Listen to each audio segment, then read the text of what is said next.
two beating hearts together, stitch the seams and pull the levers. Strange desires, sparks and wires.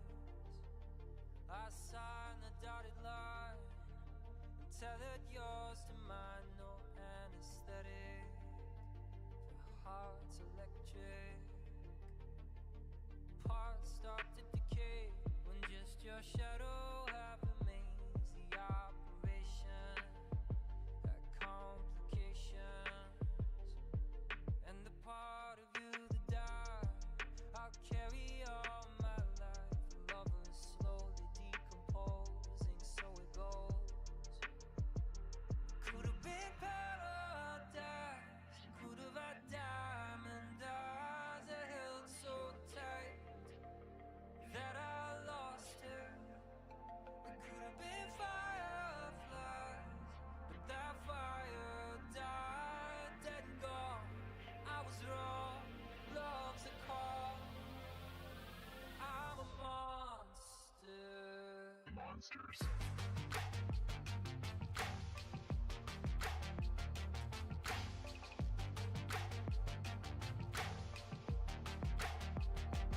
Monsters.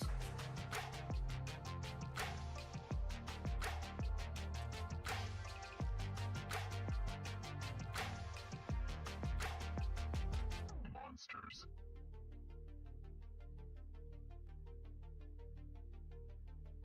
Hope lingers on after the one you love is gone. Thought I smelled your ghost in my winter coat, and our love became a void. Monsters.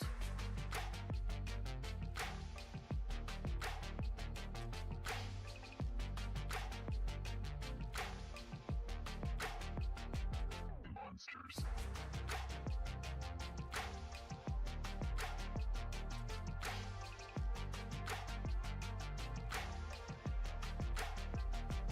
Monsters.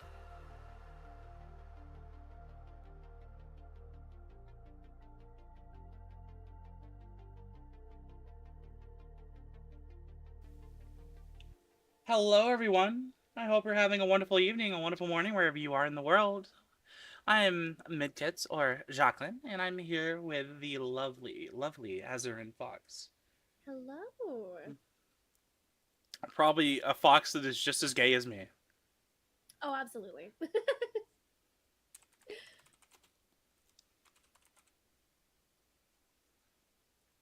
And we're close to Halloween. I want to first of all point out, no, we are not moving. We are stuck on screen.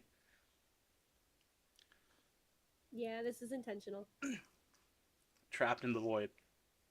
Massive shout out to the artist that made this. I put her on a little bit of a time crunch, and she absolutely delivered. So thank you so much, Creepy Kitty, for this. She did such a fantastic job on it. Look at how cute they are. We look adorable. We do.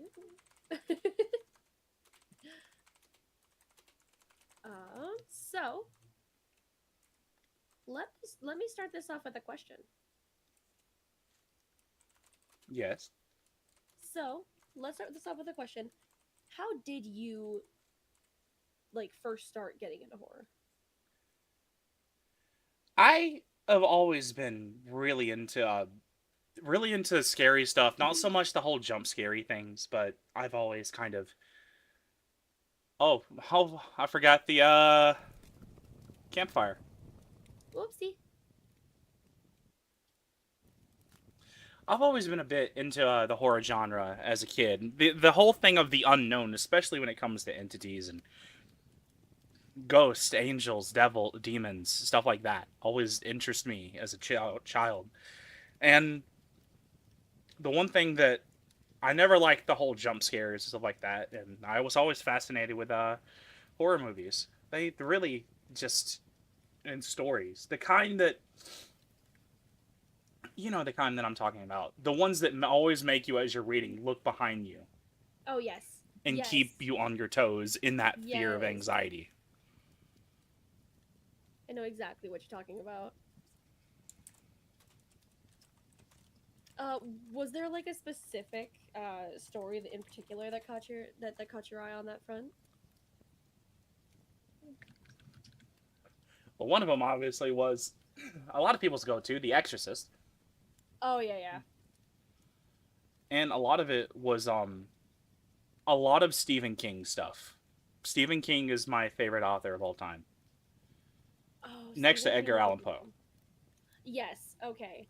I agree to this. Uh, Stephen, have you how many Stephen King books have you read? You want the truth or a lie? I want the truth. 6.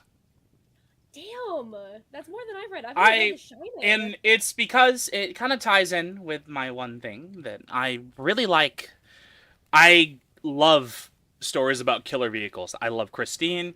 I love Maximum Overdrive. Did you know Stephen King was admittedly high on cocaine when he directed Maximum Overdrive? I mean, that's not a difference. He was high on cocaine on most of the movies he directed, but What? that's why it's so over the top and just ridiculous. Oh my god, that's awesome. Stand By Me is good. Of course, Misery. You can't go wrong with Misery. Right, of course. And the short story, which was turned into 2 short stories, which were not as known, but they were also killer car. It was oh my god, I died. Oh no. Hello, welcome in everyone. Welcome. Cocaine mentioned. Thank you, Dan. There was Trucks, which was basically like Maximum Overdrive, but it had more things in it. And then there was this one that wasn't the car that was a killer. It was a lot of things surrounding the car. It was called From a Buick 8. About but Christine is like the top when it comes to killer cars. I've only read The Shining as far as like Stephen King novels. I could never watch the movie the same way again after that. The movie just felt so lackluster.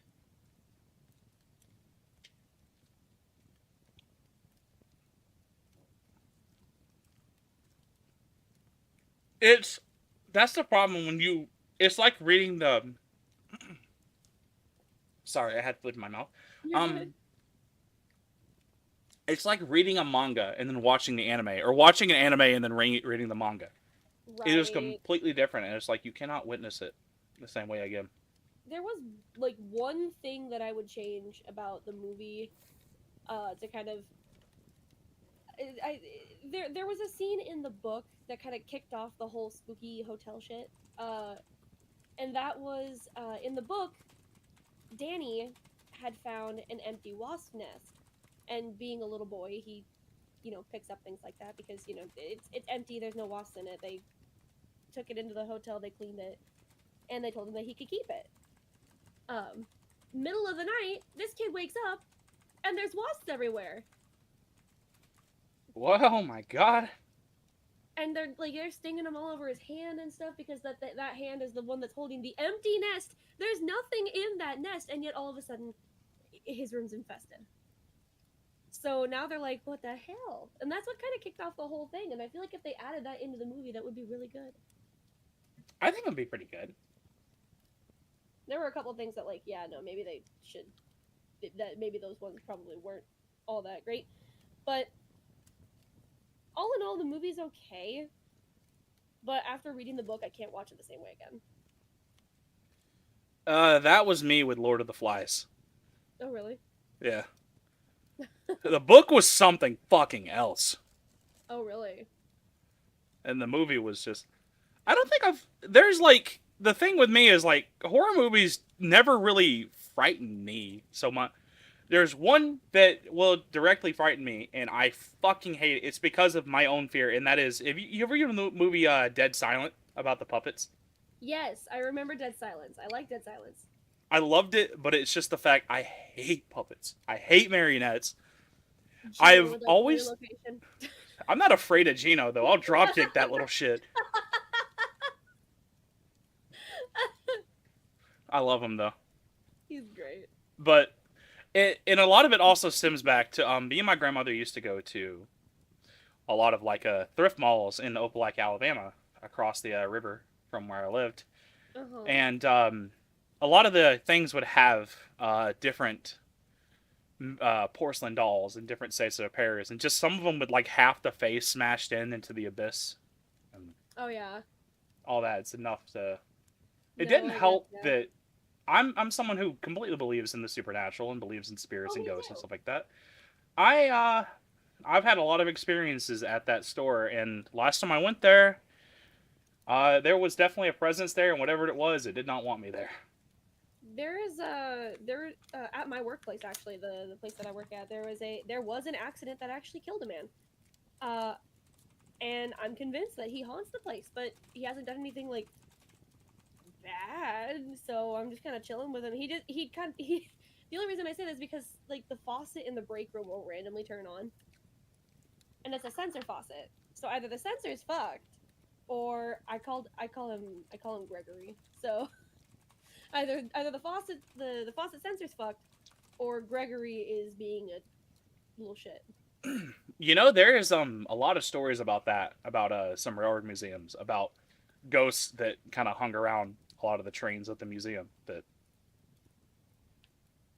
there's this one that was there was this company called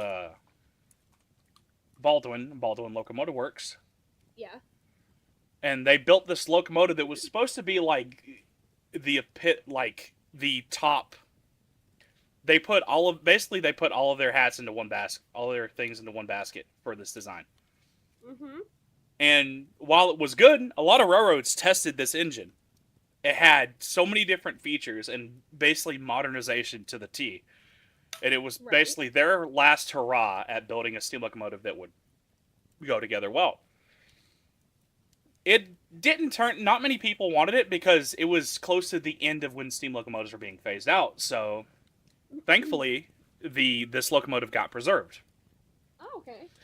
Now, a lot of people have talked about where this locomotive is preserved. There's been a lot of stories for people who have worked at that museum that they have seen things and they have heard things like the whistle being stuck on. They had Oh. like a sound effect where you can go up into the cab and you can blow the whistle. Devil Train, cool. That and it plays like the sound effect of the whistle. It was Right. stuck on, and when someone couldn't find the keys to the door of the cab, they finally got him. And as soon as they touched the door handle, it stopped. That's crazy. They told me they darted the fuck out of there. Yeah, I bounced so quick. All right, favorite horror movie. Fuck! Don't do this to me. Fuck! That's actually really tough. There's a lot of good ones out there. Mind you, there's also a lot of really bad ones too. Honestly, it would probably be one that it's a fucking wreck, but it's Afterlife. It's not. It's a wreck as in it is kind of confusing. I haven't seen that one. What's that about? So basically, it's this woman and her, I think her fiance. They end up in a car wreck. She wakes up basically on like the examination table in a morgue, Oh. and she's fine and stuff. But I forget, what do you call it? Not the Undertaker. Not the Mortician. funeral. Yeah, the mortician. The head morticians keep saying, "Oh no, you're actually dead. You're just stuck in the afterlife. Oh shit. You're just kind of bound here." And she keeps Limbo trying to get stuff. out of here, but he keeps preventing her to leave. I just noticed that our beanbag chairs are opposite of our tail colors. I love that. I didn't notice that until just now. That's so cute. It's perfect. But and I think close to the end, it ends up something happened to her fiance or husband, Mm-hmm. and to the point where she's digging up his grave at one point, Oh. trying to dig him up, trying to figure out what the fuck went on. That reminds me of a story I narrated one time. Well, I say I, but it's my demon counterpart. Kind of bricked up right now. This is my stream. I'll be as horny as I am. So it was called Knuckle Bones. And it was about a guy who, every Halloween, he comes back from the dead. He is a literal zombie, and he kind of just blends in on Halloween because, you know, it's Halloween, there's zombies everywhere.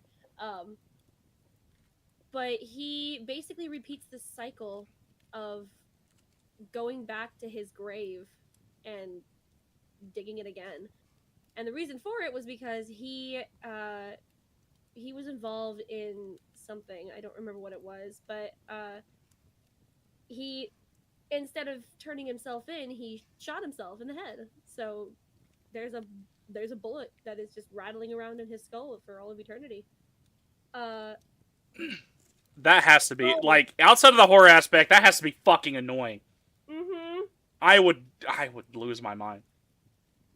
I don't remember what it was. He was a thief. He swindled a whole bunch of people. One of those people happened to have some witchy qualities about her and put a curse on him. That is why he's continuously getting up and going back to his grave every Halloween. Because he is cursed to forever. And every Halloween, one of the witch's descendants torches his body before he can get to his grave. He will never get to his grave because as long as her descendants know about him, they just torch the corpse. Again and again and again. Holy fucking shit. Yep. It becomes a family ritual. There's also another horror movie I have to mention that I'm pretty sure everyone can agree who has seen it. Mm-hmm. Poltergeist, the classic. Oh, good movie. Very good movie. Oh god, if I had... Can you count Jaws as a horror movie? I would say Jaws would we would consider Jaws a horror movie, because it may not follow a lot of the same tropes as, like, you know, the standard horror films, but I'd say it fits the category of horror film. Giant killer shark sounds pretty terrifying to me, so... There's one point in that movie that... I've never been afraid of Jaws, but there's one point in that movie that would scare me, and that was when they were scuba diving and they found the severed head. Yep. In the... Yep. Oh my god, that's Scream. a fucking fly. Get it. Go. Very first Scream movie. That one actually kind of scared me. I do not usually get spooked by horror movies like that, but Scream had me paranoid. Are you kidding me? Like, I was afraid of the fucking library ghost in Ghostbusters. It was 10 o'clock at night, and I was 14, but, you know. I don't blame you. I'd be fucking afraid, too. Yeah, I was watching it by myself. I think my mother was working late that night, and I was super big into horror movies at the time. And everybody kept talking, like, you know, Scream was a classic, so I'm like, okay, this one came out in the 80s. My mother talked about it a little bit. She said it was pretty good. I'll sit down and I'll watch it. First of all, Matthew Lillard, what the hey, dude? Matthew Lillard is a fucking legend. I don't care what anyone says. I fucking love him, dude. Kind of hot, too. Yeah. I'm gonna be real. The man's aging well. But Matthew Lillard in Scream was a fun character. But I don't know what it was, but I don't remember. I think it was the garage scene with that one blonde chick. That got yeah. The garage door and it fucking crushed her. That scene in particular had me going, what the hell? I was terrified of Ghostface then. I will refrain from finishing that statement. Azzy, me and you are just alike. I didn't say anything. I don't know what you're talking about.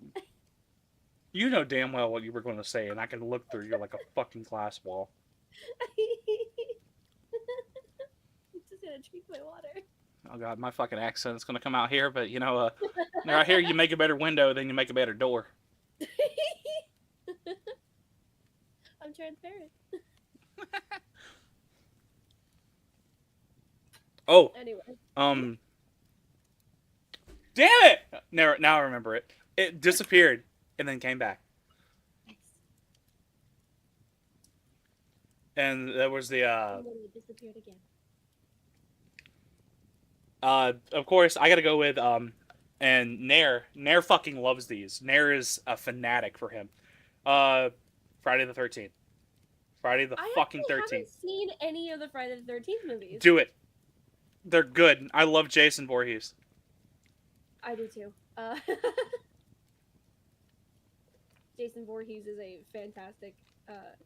Okay, stop me if you think I'm wrong. Michael Myers is overrated now. Yeah. I was never really too interested in Michael Myers, is the thing. I could get behind it for like the first couple of movies, but like, isn't there like 13 Halloween movies? Or something like Yes. that? There's also Freddy. Chucky wasn't ever scary. Chucky was more like comical. Chucky was weird. Yeah. Chucky, There's no other way to say it. Chucky was just Chucky, weird. Chucky was weird. That's the thing. And, oh my god! How can I talk about Stephen King without fucking remembering, like, one of his fucking most iconic horror things? Fucking It! Oh, true. It, Okay, and but, like, I finally the got to older see the the new one. reboot, the new one. I finally got to see the new one. Me, The older- Nair, and a friend of mine went to see part 2 in theaters. That was really good. I would never be afraid of Pennywise, though. I could. I am not afraid of a fucking clown. Dude's gonna look in my mind and be like, what do you fear? And he's just gonna see retail.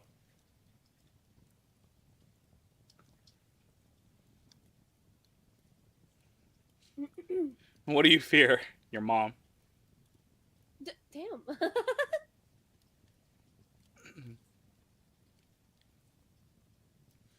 There's some horror protagonists like that I see nowadays. I mean, antagonists Oh, yeah. that I see that nowadays. I don't. If they were in reality nowadays, they probably wouldn't be able to scare many people. The amount of people that are our age, older and younger, that are into horror characters, and you know what I mean when I say into horror characters. Yeah. I do know. And they're gonna look at Pennywise is gonna be like, "What do you fear?" And they'll be like, "Daddy." And they'll be like, "What?" Shut. Oh my god. I can't. Okay. I can't. I can't look at Pennywise that way. I can't. I can look at him like a fucking clown because the entire circus. Yep. I can look at him like a clown. No thanks. It's like that comic with. Sorry, it's like that comic with it's the Grim Reaper. It says, "I have many names. You may refer to me as one." And she's like, "Phone Daddy," and he's like, "Anything but that." Oh my god, you know that book? Yes. My roommate just started that. He told me about that. I mean, I don't know. I'd fuck the Grim Reaper. I would fuck the Grim Reaper. I would fuck a Grim Reaper. There's like 3. Man, I got to meet the Grim Reaper. Ayo. I mean, you forget I'm a kitsune. I'm like Oh, several you're right. thousand years old. You're right. He's nice. He likes baking. Oh hell yeah. You've got a dog that's basically a demon. You've got a apparently I can call myself a demigod. A demigod? Because apparently kitsune are demigods. Oh. That's crazy. Because I have the power to hit someone with the power of a freight train. Bro, I didn't even oh my god. What? It makes me think of the fucking insult I've been on a Second Life trolling video. I'm gonna punch you in your neck and you're gonna turn to dust. Jade, I see the way you said, into horror characters. Have you seen the most recent Past video that I've done? Something's in my throat, Jesus. No, as he behaves. No, at me and Azzy have to say, I could sit here and talk hours. about how I would make Alucard afraid of me. You'd make him afraid of you. I'd be sitting there like, oh, hi. Mr. Backwards Dracula's not gonna be able to sit down for a few weeks after I'm done with him. Oh, damn. I mean, he ain't gonna be able to use it after. Hey, yo, throat. Damn.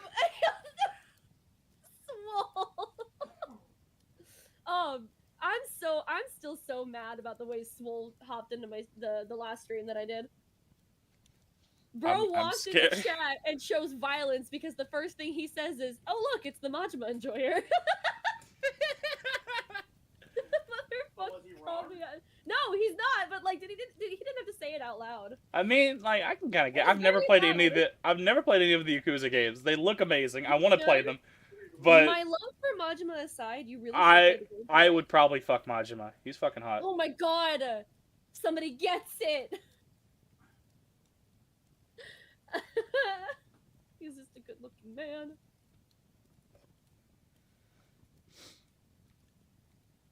Look, there are two characters that I am head over heels incredibly like. Two guys mainly. Three. The third one I'm a little embarrassed about. The first one, of course, Alucard. The second one, Grell. Understandable. I had a Grell plushie. That was the only convention I ever went to in my hometown. Listen. And I managed to find a fucking Grell plushie. You got Grell. I'm over there looking at the Undertaker. Oh. I know, right? Right? Oh my god. And the third one is Takumi Fujiwara from Initial D. Hang on a second. Yes, I'm Googling. As he's like computer. What is it? What is his name? Takumi Fujiwara from Initial D. Well, probably also Ikitani. Ikitani's pretty fucking hot. I like a guy with scruff. You were embarrassed about? A little bit, yeah. Bro, this is the most normal hear me out that I've ever heard from you. I know, right? Dude can Why drive are you like a god. embarrassed about it? I don't know, because I've always been embarrassed about it, because I love Initial D. Initial D is one of the things that kickstarted my love for cars again. Years ago. You're being embarrassed about a completely normal hear me out. Me being openly down bad. And I don't know. That cannon will kill me. Look, if you kill me, that'll just make me hornier. True. You can't kill. And that is one reason that Alucard would be afraid of me. He couldn't even threaten me because I'd be sitting there like, harder. It's kind of hilarious in a one-day way. What is nature? Yeah. That these two-bit warmongers could not figure out that Alucard backwards is Dracula! To be fair, how long did it take us to figure it out? That's true. But we were busy planning word for tea. Azzy, when are we gonna rewatch Hellsinger Bridge? Oh my god, yes! When are we gonna like sit down the entire Alan? I made Mocha. I got like half of it memorized. Same. Oh, somebody. Sir Integra, I planned it for him to stop, and he said, and I quote, and pardon my French, no offense. Fuck the police. He proceeded to tilt every painting on the roof. Yeah. Walking down that hallway is gonna give me such a headache now. Alucard! What? Go for a walk. You know, like, the second she said that, he looks up, he's like, I love this woman. Sweet black fucking Sabbath. If I wasn't holding out for that beast of a woman Integra, I'd fuck the red right out of those eyes. Behave. Ma'am? Whatever kills me is hot. Wait, that's not it. No, it is. No, you're right. I mean, I got the monster fucker permit.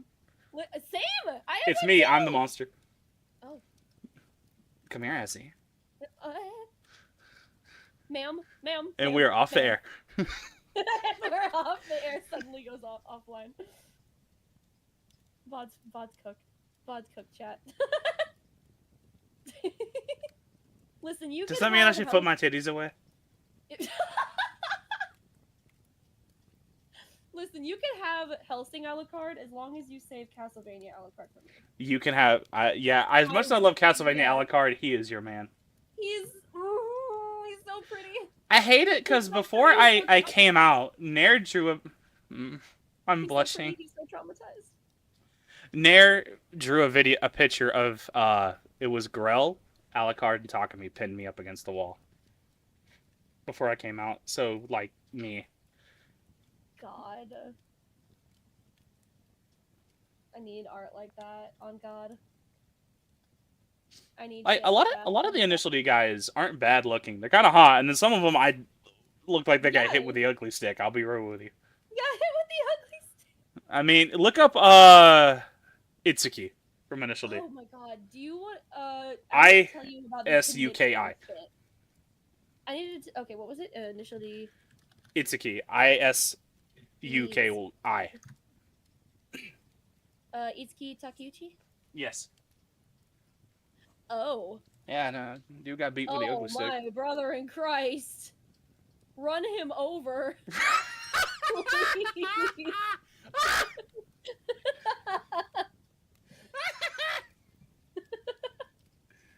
Run him over, yeah.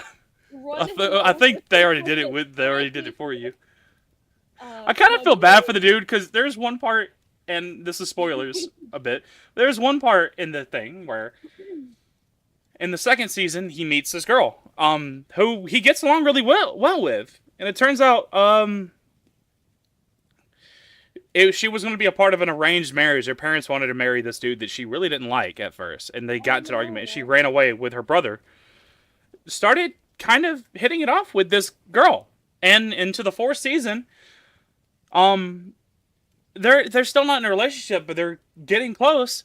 And the guy that she had an arranged marriage with comes back, apologizes, and she immediately runs into his arms, and just leaves Itsuki heartbreak. And I feel so bad for the dude. The dude like was just being not even like a. I don't like the look of that. I just get, you received a gift from Lady Foxheart on Steam. Don't get mad at me. What did you buy me, Yakuza? That better be. Oh, please. Yeah, there it is, Yakuza 0. Play Yakuza, Lady Foxheart. Thank you. Oh, you're, okay. I need to tell you, I'm just gonna tell you this. Chapter 3, the very fucking beginning of Chapter 3, literally had me looking at Majima like, oh my god. Azzy, when I play this, I want you on stream with me. Bet. Okay, we'll set a time. We'll set a time. Then everybody in chat can just listen to me vigorously slamming my hand on my. I mean, he kind of hot. Why? Isn't he though? He gives me so much. He gives me a fucking crisis. Oh my god, I'm so excited for the new game that's coming out too. It's coming out on my birthday, and I'm not gonna shut up about this. I'm making it my entire personality. I've never felt so attacked in my life. I am making Pirate Mom. That's me watching an anime, me kidding the character, then make it my entire personality. Then Mocha has to put up with me for like a few months. I don't have anybody that has to put up with me. Mocha has to put up. Unfortunately, she has to put up with my stupid ass, like kidding this character and obsessing over this entire anime, which like Senko-san, the helpful fox. She thinks it's adorable. A mistake, really. Stop that. See? What did I tell you? Oh god. Okay, she can't come in here. Good. She can't come in here and yell at me. Dang. I was about to say Senko. No, I will not shut up about the fact that A, that game's coming out on my birthday, and B, Pirate Majima existing, because fuck man, it's hot. He has no right to be this. Right? Fucking... He looks good. He looks good. I'm having a crisis. I'm gonna have a crisis about this. Can I have a weird hear me out? I don't know, you might find it weird. Okay. Vegeta. No, it's not weird. Same. Short king. We love short kings. Vegeta's a short king. Frieza's a manlet. I would and will smash the ultimate cuck. I've never... Hey, you calling Vegeta? Oh my god. I was not prepared for that one. Tell me I'm wrong, though. No, one of my favorite things is the incredible beef that Tien and Vegeta have. Yeah, it's great. Because it was like Goku literally kind of accepting Space Hitler. True. Yeah, he just beat up all of our friends and stuff, but he's cool now. Like, what? Like, This is just seriously? Steven Like, no. Universe. Yeah. Fucking I will never sleep on TN in the Cell saga. Yeah. Fucking the Kiko Ho went hard. Especially in fucking DBZA. Oh my god, Kiko, go fuck yourself. Yeah. Fuck power levels. Fuck Super Saiyan. And fuck you. Kiko, go fuck Okay. yourself. I'm gonna come out of this hole. I'm gonna be... Do that again. I'm gonna be so... Kiko. Somebody made that into like one of those TikTok memes that went around for a little while. Are you done? Because I'm coming out, and I swear to God, if they do that again, it'll be so freaking metal. Kiko Ho. Somebody made that into like there was a TikTok that went around. It was like I don't know, I guess like a preacher who's like, you know, I absolve you of your sins, and there's like loud noise, big flash. They changed that to they do like an animation to have that be TN and Imperfect Cell. I absolve you of your sin, and he's just holding up the Kiko. It was beautiful. TN was great. I like TN. Yes. Okay. About 30 minutes. We're at a decent point. Why don't we get started? I am excited to start this. So, All right. someone in 4 hours speaks in sign language. Is that a speech impediment or an accent? From DBZA, fuck hell, the Cell Saga. DBZA Krillin was fantastic. Alright, Hank, if this is the hill you want to die on, I'll fight your boy for you. Come on, Bobby boy! That's my purse! I don't know you. Oh! That's my purse. I don't know you. How do you kick someone in the nads if he doesn't have nads? That's a good question. One that we really probably shouldn't think too hard about. That shit keeps me up at night. That literally keeps... But the question is, who is going first for this? I will start us off, and I'll start with one of the short ones that we have. I'll start with Falling. So, this one, we're gonna start it with a couple of like super short ones, and then we'll go into the longer ones with more depth to them. This one I found a few days ago, and I thought it was kind of funny, but at the same time, it still had a couple of aspects that could be like, you know, ooh, this could make for like a really good horror, like drawn out horror thing. So this one, I'm gonna move my mic closer so you guys can hear me better. This one is called Falling. It started out happy, their bodies lively and young. Then it was cold. Their bodies became withered, mere husks of what they once had been. They fell from their homes and into the streets, piled up in the gutters. Then the big people came. They separated them from each other. Some were burned, some put into bags, most were left to rot in the streets. Day by day, more of their people joined the dried corpses in the streets. They littered the sidewalks, the roads, the grass. It kept going, year after year, this cycle of death and rebirth. Until their homes were taken too.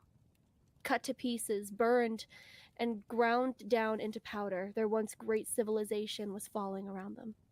They watched helplessly as they were piled together with the rubble of their homes, burned and bagged. If only next year would come sooner, so that they might be freed from this massacre. The man stood up and wiped his brow. I hate leaves, he said.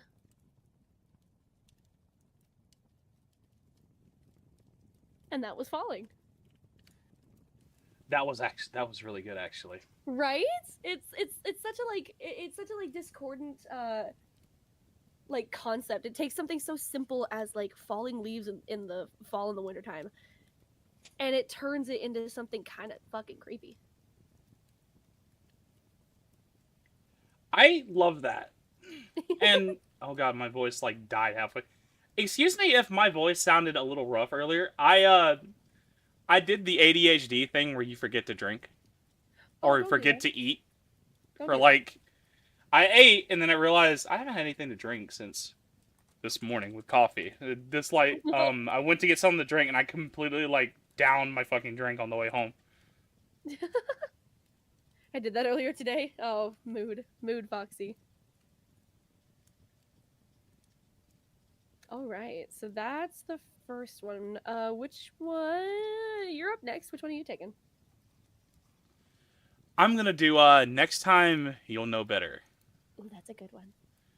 And you guys can thank Azzy, of course, for Azzy found most of these, and I've read through them before we started, and they are fantastic. I just asked, let me go take a piss real quick, please. Yeah, I've been around the archives a lot as far as like horror stories go. I know where to find the good ones. Oh.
I'm not doing too bad, Mocha. Thank you so much for asking. It's been a busy week, and it's currently a busy weekend. I've got a convention kind of in VR chat. HorrorCon VR is live. So I was there for part of the day. Going back in tonight, they've got a party going on, so I'm gonna go hang out there for a little bit. It's your and Uber. Then... Oh shit! Already down. Yeah. And that's going on tomorrow as well. But apart from that, starting next month is gonna get real busy. I feel that. Yeah, it's getting closer to the holidays. This is gonna be fun. Yeah, I'm picking up overtime. I'm trying to get as many hours as I can. A bitch wants a vacation. That's a fucking mood. Yeah. I can come back from a vacation, want a vacation. Yeah, mood. Also, sorry if I took so long. I went to go look at the sort of red mark, purplish mark on my chest from yesterday. No, are you okay? Remember the oven? Oh. Oh yeah, chat. By the way, an oven fell on me yesterday. At Yeah, what was my job? Yeah, I almost died. I'm okay. I got better. I'm okay. I got better. You can't kill me in a way that matters. Dang. If you kill me, you're just fulfilling what I want. You're right. It's like if Batman were to unmask. I mean, Joker would have unmasked Batman. That takes the fun out of it. True. No, I get it now. You're right. But yeah, this will be a good one. Next time you'll know better. Decay exists in Decay exists. It's a form of life. You're right about that. Decay exists as a form of life. Beautiful. All right, it is your turn, my dear. Next time you'll know better. Have you ever walked into the room and found a vampire? No, not the good-looking kind, but a foul creature with bony limbs and ashen skin. The one that snarls as you enter, like a beast about to pounce. The kind that roots you to the spot with the sunken hypnotic eyes, rendering you unable to flee as you watch the hideous thing uncoil from the shadows. Has your heart started racing, though your legs refuse to? Have you ever felt time slow as the creature crosses the room in the darkness of a blink? Have you ever shuddered with fear when it places one clawed hand atop your head and another under your chin so it can tilt you, exposing your neck? Have you squirmed as its rough... Now, reading this again, this seems like a sex scene. Just keep going. As its rough, dry tongue slides down your cheek, over your jaw, into your throat, as in slithering search of what that's seeking your artery. Assy, I'm gonna be real with you right here. There's not a mature way that I can read this. Yes, there is. Have you... Wait, this is absolutely... I feel like I was set up. You picked it. You picked it, not me. That's fair. Okay, yeah, that's fair. You weren't set up for shit. Have you felt its hot breath releasing a hiss against your skin when it probes your pulse? The flow that leads to your brain has its tongue rested there, throbbing slightly as if savoring the moment? Have you...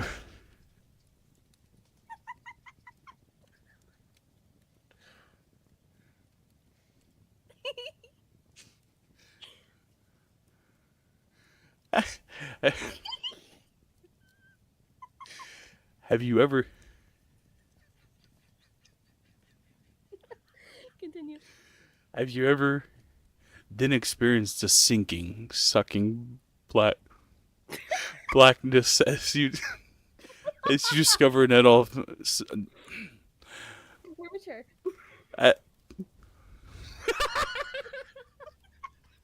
We're mature, chat. I swear we're mature. As a sinking, sucking... You can't get past that fucking word. blackness as you discover that all vampires feed on blood.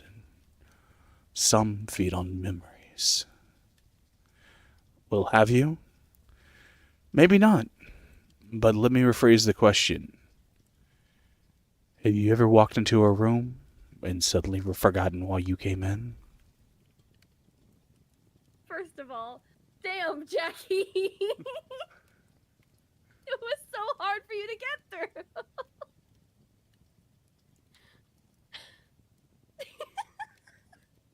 Are you okay?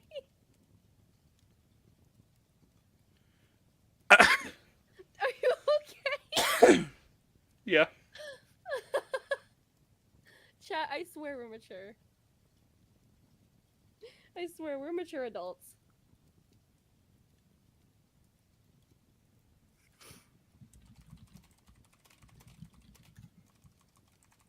So the first time I ever heard that one was actually narration by Mr. Creepypasta. And I sat there, I'm like, this is weird. Why is this? Oh. This was not a horror story at first. Listen, okay. That was not a... No, that was not a horror story. Look, I started reading it. You should have seen, like, the expression on my face gradually change. That's the thing. I was like, what the fuck? I would have paid to see that in real time. Oh, man. Ooh, I'll take the next one. I will take Just Ignore It. This one's a good one. I love this one. Just ignore it. You're probably a little bit on edge. You've been reading and listening to a lot of horror stories lately. Your mind's racing and you don't think you can fall asleep. Don't fret. I'll help put your mind at ease. All you have to do is just push all of those stories to the back of your mind.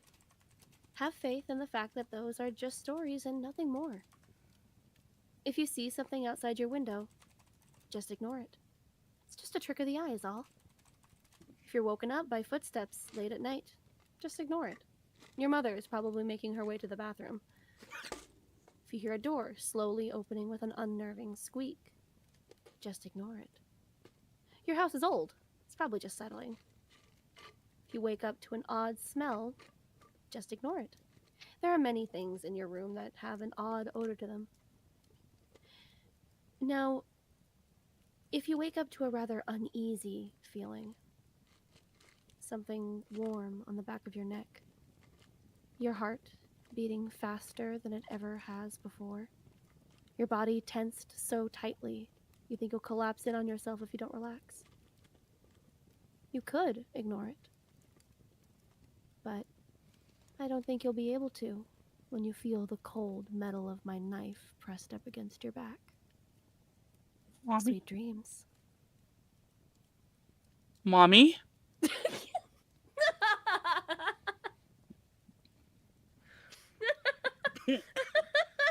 Something was stuck in my throat. I don't know what you heard. You're going schizo there. Okay. No, but actually, this is kind of a horror story. It's off the top of my head, but reminds me of something as someone who basically grew up in the Blue Ridge, and basically grew up in the valley and around the Blue Ridge. So, I'm pretty sure, Azzy, you've always heard the for those who don't know, the Blue Ridge or the Appalachians. Yes, the Rockies are bigger and more impressive, but the Appalachians and the Blue Ridge are older than time, older than dinosaurs, older than the Paleo period. They were here when the earth was formed, the elders of the world. For that, who knows what lurks in the Appalachians, in the forests, the tall evergreen trees, the sounds at night. And there's one thing we're all taught at a young age, and this isn't a story, this isn't anything, this is something that I was always taught. If you hear your name called, no, you didn't. Mm-hmm. If you hear a whistle, no, you didn't. If you hear something in the forest, no, you didn't. No, you did not. You do not respond to that. Do not let it know where your location is. Don't ever let it know. There are many things that lurk in the forest. There are many stories of people going missing without a trace, or some that live to tell the tale. So if you were ever out in the Appalachians at night, or during the daytime, and I've had this from personal experience, if it goes quiet, no birds, run. Do not stay in that place. I've had that experience. I've had many supernatural experiences. Damn. Including my friend who is Native American. We went to his wedding in Fort Mitchell, Alabama. And we went to the original fort, which dates back to the early 1800s.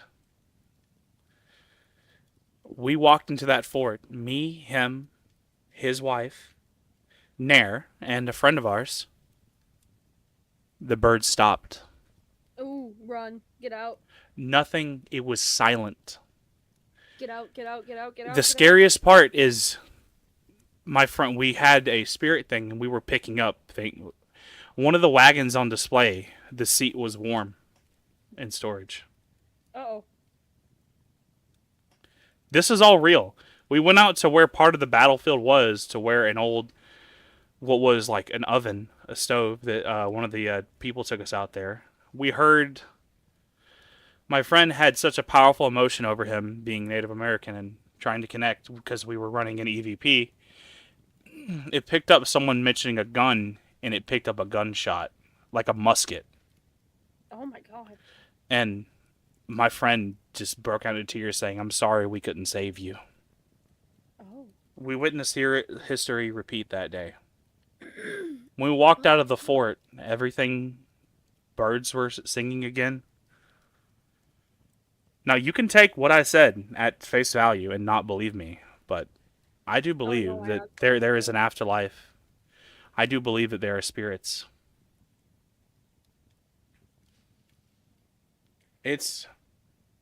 it was an interesting moment that day, the experience. And even more so, my grandfather was both my grandparents, one served in the Marines, the other served in the Navy. Both grandfathers are buried out there at the military cemetery. And I went to go see them, and I had a bird that was really interested in me when I was up at my mother's father's grave. Damn. I think it's safe to say that that was probably him.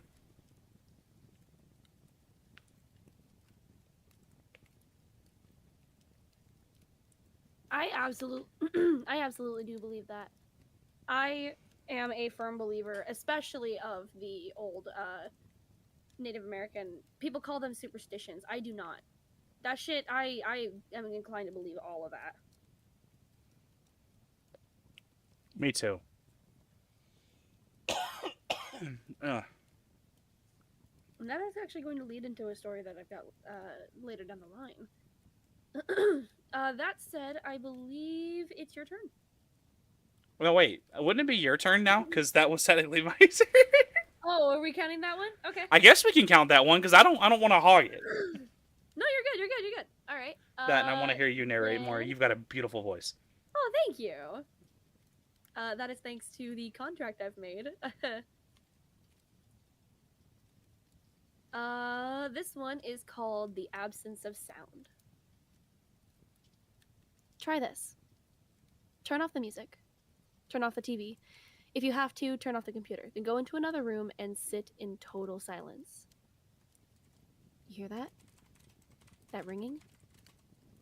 People say it's your brain making up a sound to explain the silence. People lied. I can't tell you what's making that sound, but whatever it is, you don't want to meet it. It's trying to break through, force its way into our plane of existence. Now try this. Repeat the first steps. Turn everything off. This time, turn the lights off too. Still hear the ringing? You better hope so. Oh. Fucking If you hell, don't- Nair scared the shit out of me.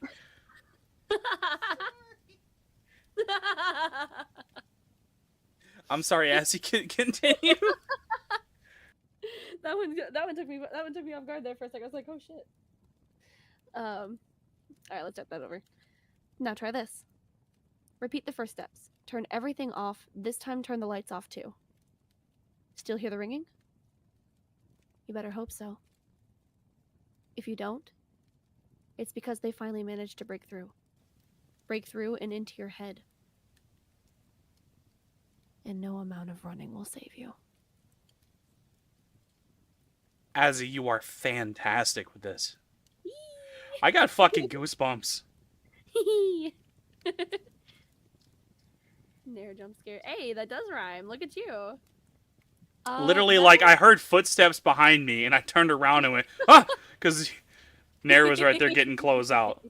It just scared the shit out of me. Spooky. Event's over. Everyone go home. Damn. Dang. Can't believe it. Alright, that's gonna be all of the shorter stories that I've got. I've got a couple of longer ones. I can't wait to tell Dread 107. Oh, go for it. We'll start with that one, yeah. I'm excited. So, ladies and gentlemen, I don't think it's a secret here that your local fat nerd over here loves trains. Like every other fat nerd. Hmm. Mocha, are you there? You're going to love this one. If you're not, I'm going to drag you into here. Grabs the lop. Stretch. Stretch one. Stretchy bun.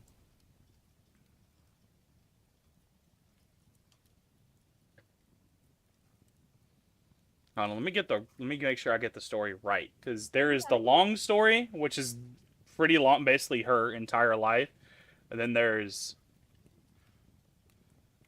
Are we going with the condensed one?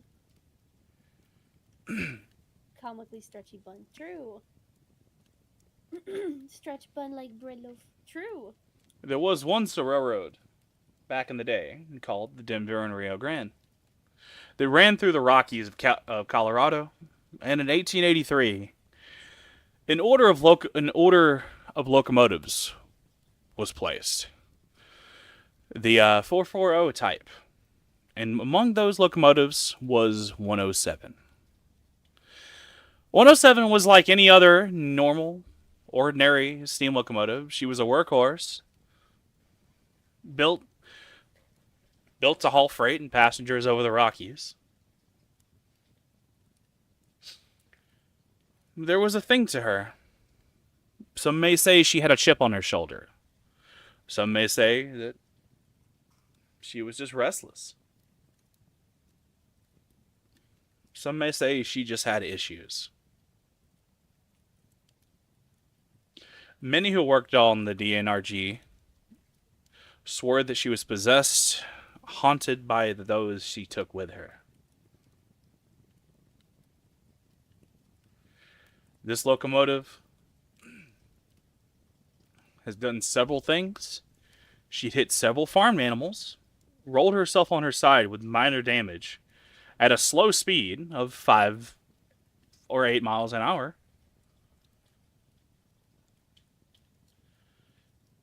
Yet, she had many times where she took out her crew.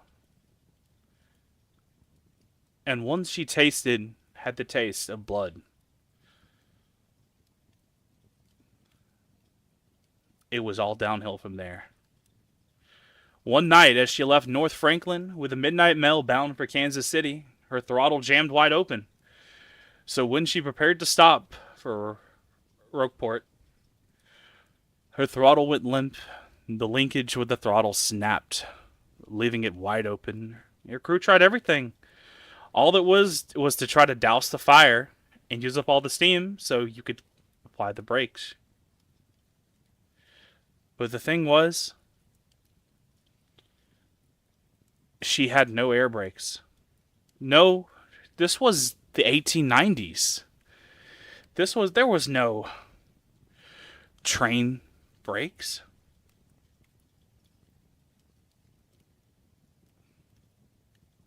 I'm fucking stupid. I just realized I've been reading the story about a completely different locomotive. Oh no. But I'd start off, yeah, she was purchased and she had a chip on her shoulder. I'm sorry, fuck. You got it. Pick it up again. You got it. Basically, after 1880, when she was purchased, everything seemed normal. The locomotive performed as a locomotive should, which is simple, a simple workhorse. There was a washout in Black Eagle Canyon that killed the engineer and fireman. Then another engineer and fireman she took out. Along with several passengers were killed when it struck a boulder outside of Gunnison, Colorado. Then she managed to take out a hobo when she was transferred to Salt Lake City. From Salt Lake City to Ogden. Next, she killed 5 railroad workers when it hit a head-on with another train. The rumor has it that the crews started to carve a death list into the inside of her cab.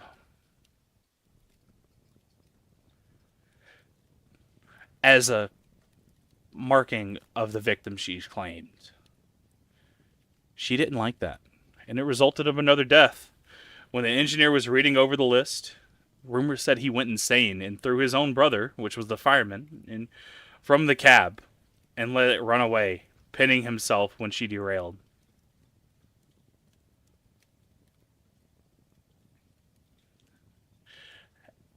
The world of railroading is written in blood. The rules of the railroad are written in blood. So, due to superstition, one of the things was, let's try to change her number. They renumbered the locomotive, and it worked for a while. She then hit a washout, and then was renumbered for some other reason back to 107. After this, she then hit a gravel train and killed 5 more railroaders, which then resulted in her resulted in no one wanting to work with her, fearing that they may become victim to her restless spirit, which ended up with her being cut apart and melted down in 1908. Some people still say, in the middle of the night, or through the Rocky Mountains of Colorado, between Montrose and Grand Junction, that you can still hear her, whistling like a lost soul into the dark, shrieking, looking for her next victim.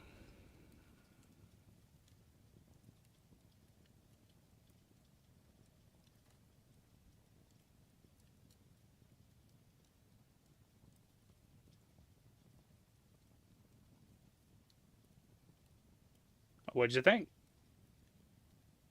That's a good one. I'm convinced that when it comes to And like, that's true. machinery, not just like AI stuff, but like actual like machines, in a strange sort of way, I'm convinced that most of them are sentient in some fashion. I tend to follow the Japanese folklore of anything has a spirit. All things have a soul. And the rule was, usually with steam locomotives, was the engineer most of the time was assigned, some countries they were assigned one engine. In India, fun fact, that steam crews were assigned, it was called an engine for life. You and that locomotive, from the day that you started on the railroad to the day you retired, would be yours. And her, and you hers. That's insane. You would form, it's man and machine in perfect harmony. We built these machines. And they say trains are like dinosaurs. They won't listen, they don't understand you, and when they bite hard. They do. I've bitten, quote unquote bitten. I've had a locomotive at a museum that I've had a connection with my whole life. This little steam locomotive known as number 750. And she's bitten me a few times. Oh. With trains have this little thing called a coupler cut lever, which basically you pull up and it takes the pin out of the coupler, and you can open the coupler so you can connect it to another car.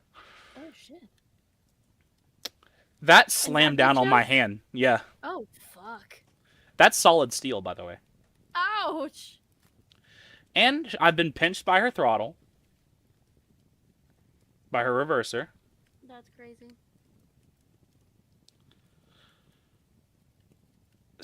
These things have a soul.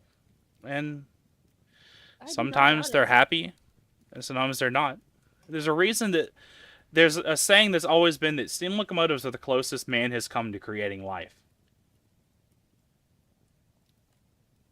Yeah, see, Mocha got hit in the chest with this 374's reverser.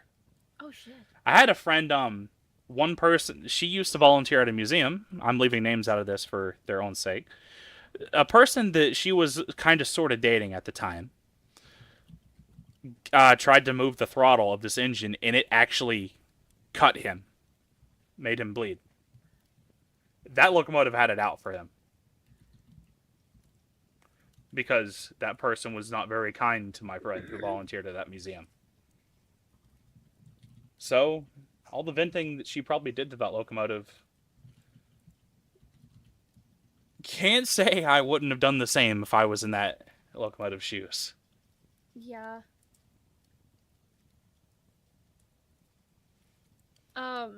I feel the same way, strangely enough, about old old ships as well. Like I'm talking like East India Trading Company, pirate ships, Royal Navies type of shit. I do too. I feel the same way about those. They are vessels. They carry a lot, but they are also temperamental as shit. If you don't care for a ship properly, them motherfuckers will come back and say, "Yeah, this is what you fucking get." Ships are another one with souls. Mhm. I firmly believe that.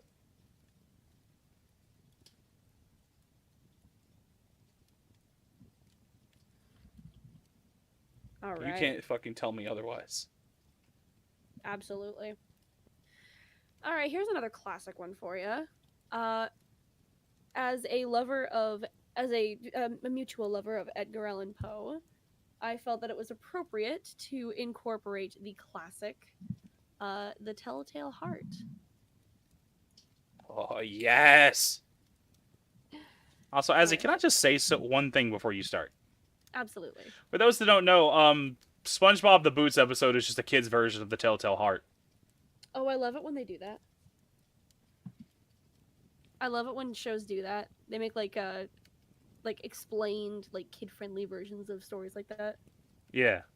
I love that. And Mocha's right. Isn't that why when a ship is christened, they say, may this vessel protect those who all sail aboard her? It's because if that bottle Exactly. doesn't break, we It better is- scratch the ship. Yeah. Exactly. I never read Oh man, then you are in for a treat, Maya. This is a favorite story of mine, always has been. Are we ready to go? I'm ready when you are. All right. True. Nervous, very, very dreadfully nervous I had been and am. But why will you say that I am mad? The disease has sharpened my senses, not destroyed, not dulled them. Above all was the sense of hearing acute. I heard all things in the heaven and in the earth. I heard many things in hell. How then am I mad? Hearken, and observe how healthily, how calmly I can tell you the whole story. It is impossible to say how first the idea entered my brain, but once conceived, it haunted me day and night. Object there was none, passion there was none. I loved the old man. He has never wronged me. He had never given me insult. For his gold I had no desire. I think it was his eye. Yes, it was this. He had the eye of a vulture, a pale blue eye with a film over it. Whenever it fell upon me, my blood ran cold, and so by degrees, very gradually, I made up my mind to take the life of the old man, and thus rid myself of the eye forever. Now this is the point. You fancy me mad. Madmen know nothing. But you should have seen me. You should have seen how wisely I proceeded, with what caution, with what foresight, with what dissimulation I went to work. I was never kinder to the old man than during the whole week before I killed him. And every night, about midnight, I turned the latch of his door and opened, oh so gently. And then, when I had made an opening sufficient for my head, I put in a dark lantern, all closed so that no light shone out. And then I thrust in my head. Oh, you would have laughed to see how cunningly I thrust it in. I moved it slowly, very, very slowly, so that I might not disturb the old man's sleep. It took me an hour to place my whole head within the opening so far that I could see him as he lay upon his bed. Would a madman have been so wise as this? And then, when my head was well in the room, I undid the lantern cautiously, oh, so cautiously, for the hinges creaked. I undid it, just so much that a single thin ray fell upon the vulture eye. And this I did for 7 long nights, every night just at midnight, but I found the eye was always closed. And so it was impossible to do the work, for it was not the man who vexed me, but his evil eye. And every morning when the day broke, I boldly went into his chamber and spoke courageously to him, calling him by name in a hearty tone and inquiring how he has passed the night. So you see, he would have been a very profound old man indeed, to suspect that every night, just at 12, I looked in upon him while he slept. Upon the 8th night was when I was more than usually cautious in opening the door. A watch's minute hand moves more quickly than did mine. Never before that night had I felt the extent of my own powers, of my sagacity. I could scarcely contain my feelings of triumph to think that there I was, opening the door little by little, and he not even to dream of my secret deeds or thoughts. I fairly chuckled at the idea, and perhaps he heard me, for he moved on the bed suddenly, as if startled. Now you might think that I drew back, but no. His room was as black as pitch with the thick darkness, for the shutters were closed fastened through fear of robbers. So I knew that he could not see the opening of the door, so I kept pushing on it steadily. Steadily. I had my head in and was about to open the lantern when my thumb slipped on the tin fastening and the old man sprang up in bed, crying out, "Who's there?" I kept still and said nothing. For a whole hour, I did not move a muscle. And in the meantime, I did not hear him lie down. He was still sitting up in the bed, listening, just as I have done night after night, hearkening to the death watches on the wall. Presently, I heard a slight groan, and I knew it was the groan of mortal terror. It was not a groan of pain or of grief. Oh no, it was the low, stifled sound that arises from the bottom of the soul when overcharged with awe. I knew the sound well. Many a night, just at midnight, when all the world slept, it has welled up from my own bosom, deepening, with its dreadful echo, the terrors that distracted me. I say I knew it well. I knew what the old man felt and pitied him, although I chuckled at heart. I knew that he had been lying awake ever since the first slight noise and when he had turned in the bed. His fears had been ever since growing upon him. He had been trying to fancy them causeless, but could not. He had been saying to himself, "It is nothing but the wind in the chimney, it is only a mouse crossing the floor, or it is merely a cricket that has made a single chirp." Yes, he had been trying to comfort himself with these suppositions, but he had found all in vain.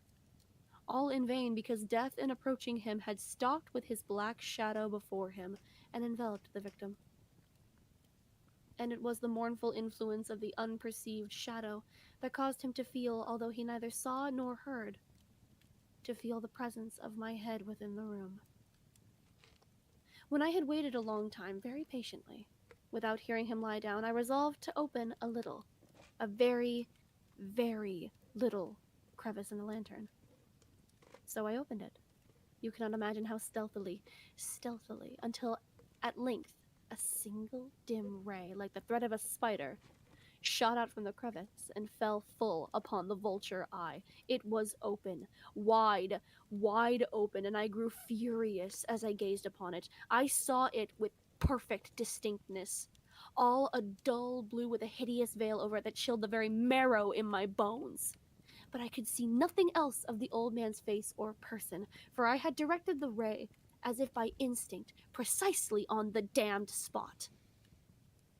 And have I not told you that what you mistake for madness is but over acuteness of the senses? Now I say there came to my ears a low, dull, quick sound, such as a watch makes when enveloped in cotton. I knew that sound well, too. It was the beating of the old man's heart.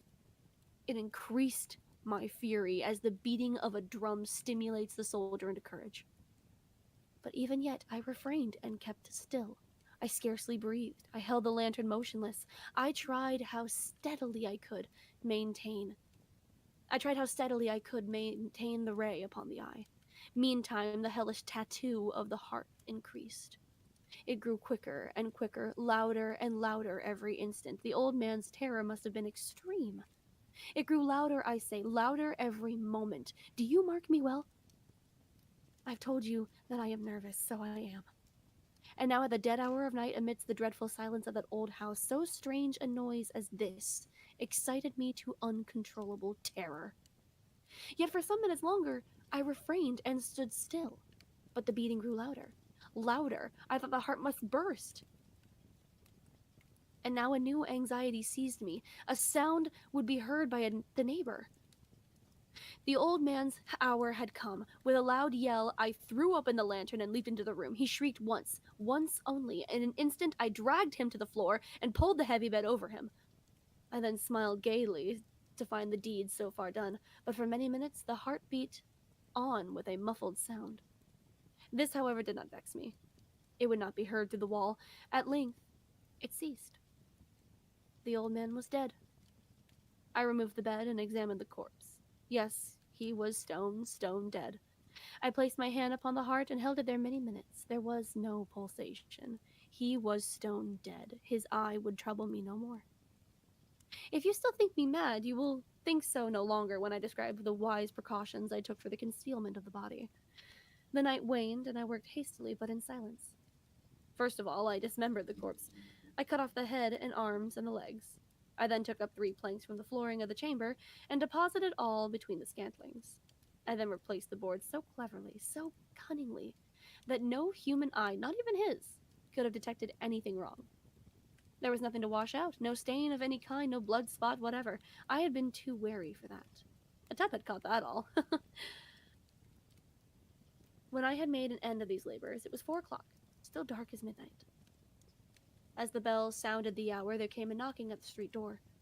I went down to open it with a light heart, for now what had I to fear?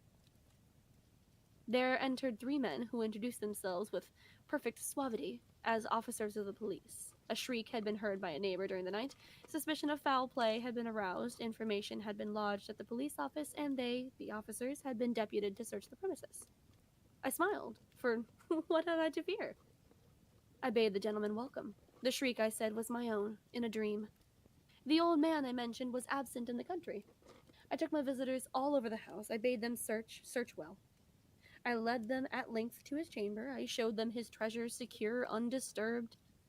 In the enthusiasm of my confidence, I brought chairs into the room and desired them here to rest from their fatigues, while I, myself, in the wild audacity of my perfect triumph, placed my own seat upon the very spot beneath which reposed the corpse of the victim. The officers were satisfied. My manner had convinced them. I was singularly at ease. They sat, while I answered cheerily. They chatted of familiar things. But ere long, I felt myself getting pale and wished them gone. My head ached, and I fancied a ringing in my ears. But still they sat and still chatted. The ringing became more distinct. It continued and became more distinct. I talked more freely to get rid of the feeling, but it continued and gained definiteness until at length I found that the noise was not within my ears. No doubt I now grew very pale. I talked more fluently and with a heightened voice. Yet the sound increased, and what could I do? It was a low, dull, quick sound, much like the sound as a watch makes when enveloped in cotton. I gasped for breath, and yet the officers heard it not. I talked more quickly, more vehemently, but the noise steadily increased. I arose and argued about trifles in a high key with violent gesticulations, but the noise steadily increased. Why would they not be gone? I paced the floor to and fro with heavy strides as if excited to fury by the observations of the men, but the noise steadily increased. Oh God, what could I do? I foamed, I raved, I swore, I swung the chair upon which I had been sitting and grated it upon the boards, but the noise arose over all and continually increased. It grew louder, louder, louder, and still the men chatted pleasantly and smiled. Was it possible they heard not? Almighty God, no, they heard. They suspected, they knew. They were making a mockery of my horror. This, I thought, and this I think, but anything was better than this agony. Anything was more tolerable than this derision. I could bear those hypocritical smiles no longer. I felt that I must scream or die. And now again, hark, louder, louder, louder, louder. Villains, I shrieked. Dissemble no more. I admit the deed. Tear up the planks. Here. It is the beating of his hideous heart.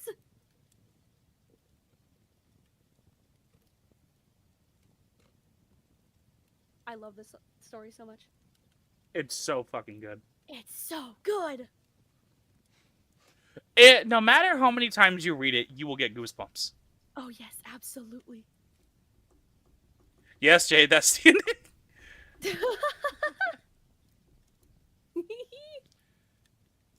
Oh, it's such an appropriate story for this. You have such an amazing narration style. Thank you! Not only is the fucking story fantastic, the narration. Oh my gosh, thank you! Thank you so much. I love doing that story because I like portraying characters like that, where it's like there's that borderline just fucking psychotic aspect to it. That's what I love. I like being I like getting into character like that. Y'all's wacky. Sometimes they're extracted as hell. Then go to another tab and listen. I don't know what to tell you. Hee hee hee. I remember reading the story back when I was like 15. It changed my mental chemistry. Right? Astro, the first time I heard it, I was like, yo. Thank you, thank you, thank you. Jackie, your turn. What else do you got for me? Oh, I got fries in my mouth. Beautiful. Best story ever. 10 out of 10. You're welcome. When Jackie Azzy audiobook collab. Oh my god, if I ever got approached by anybody to do an audiobook, I'd leap on that opportunity. I'd leap on the opportunity immediately.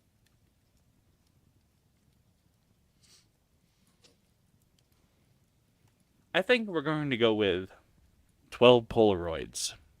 Ooh. Now keep in mind, this is one that I skimmed over, and I didn't read the full thing, so I skimmed through it. I love blind readings. Oh my god, these fries are so dry.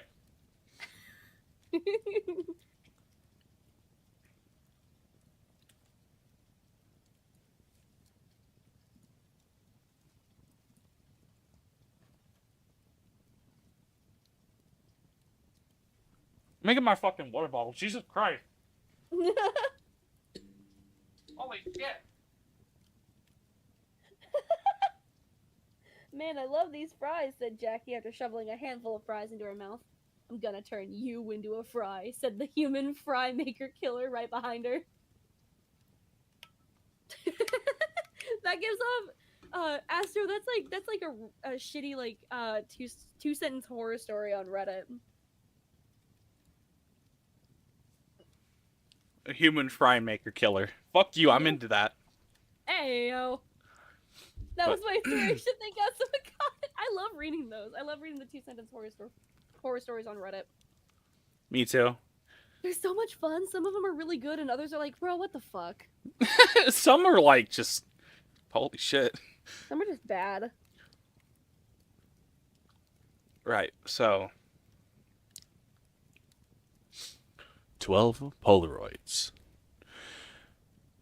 People have a desire to know things that they really shouldn't know. I think it's a part of being human to knowingly seek out information that normally would be unavailable, no matter the cost. I don't condemn or condone this behavior. I'm merely here to explain how someone possessing sufficient determination and courage, stupidity, might come by some of this information. Specifically, how someone might learn anything they need to know about their future. It won't be easy for you. Fair warning. The future is a complicated matter, so you won't find what you're looking for on any street corner. But if you follow these instructions, you might just be able to find out what you need to know about any serious consequences. The first matter of importance is the time of the month. There needs to be a no moon in the sky on the night that you seek your answers. But the weather is unimportant. Cloudy skies observing the moon will not do.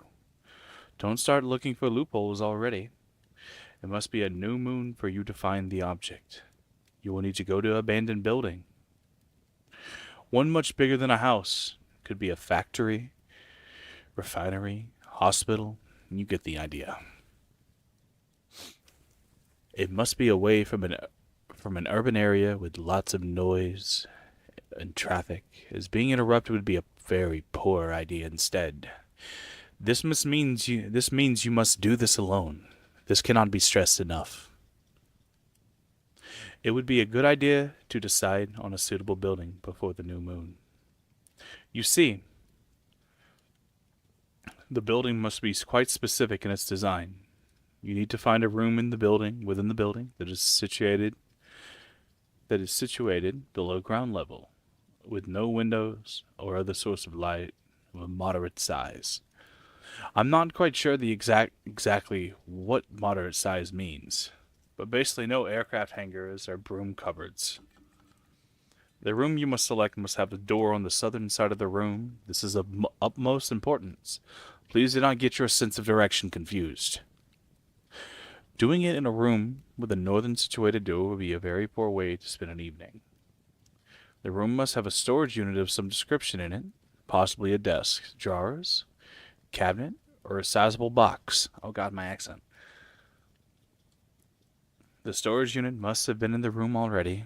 Do not bring such item with you. Whatever you do, until it is the new moon, and you have committed fully to your quest, do not open the storage unit. If you do, you will not find what you are seeking. You see why identifying a suitable room and building before the new moon is an ideal? It might take a while, but seeing the future shouldn't be easy. When you go back to the new moon, you must be prepared to enter the room completely naked. Yeah, no, I had to stop and like. You did the dead stop, and I'm like, oh no. Come on, you can't keep doing that. No, because like it just took me off guard. Okay. That means no wristwatches, nothing. Try to remember where the storage unit is within the room, and practice gauging time with no phone or watch.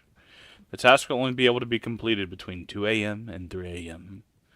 Opening the drawer or unit before 2 a.m. will simply result in failure. Having opened the drawer after 3 a.m. will result in more of a problem. If the storage unit is definitely not where it was last time, get dressed and leave. Never try again. You'll be happier for it. If the unit is about where you remember, you are ready to go. Open the drawer after 2 a.m. and reach inside of it. You should feel a small candle and a box of matches, as well as a larger item. The larger item is a Polaroid camera of no distinct brand or design. Light the candle and place it on the eastern wall of the room. Again, please don't mess up your sense of direction. This particular ritual could be likened to an occult game of Operation, where any deviation from the desired line results in failure. Not just an angry buzzing, but I'll leave that to the imagination. You probably won't notice immediately that you've made a mistake, so keep your wits about you. With the candle lit, you can proceed to ensure that there are no extra items in the drawer, particularly coins. Leave immediately and do not take them. If there is nothing else in the drawer, you may take the photos. There are 12 Polaroids in the camera, but you do not need to use all of them. Stand with your back to the western wall and take a photo of the candle.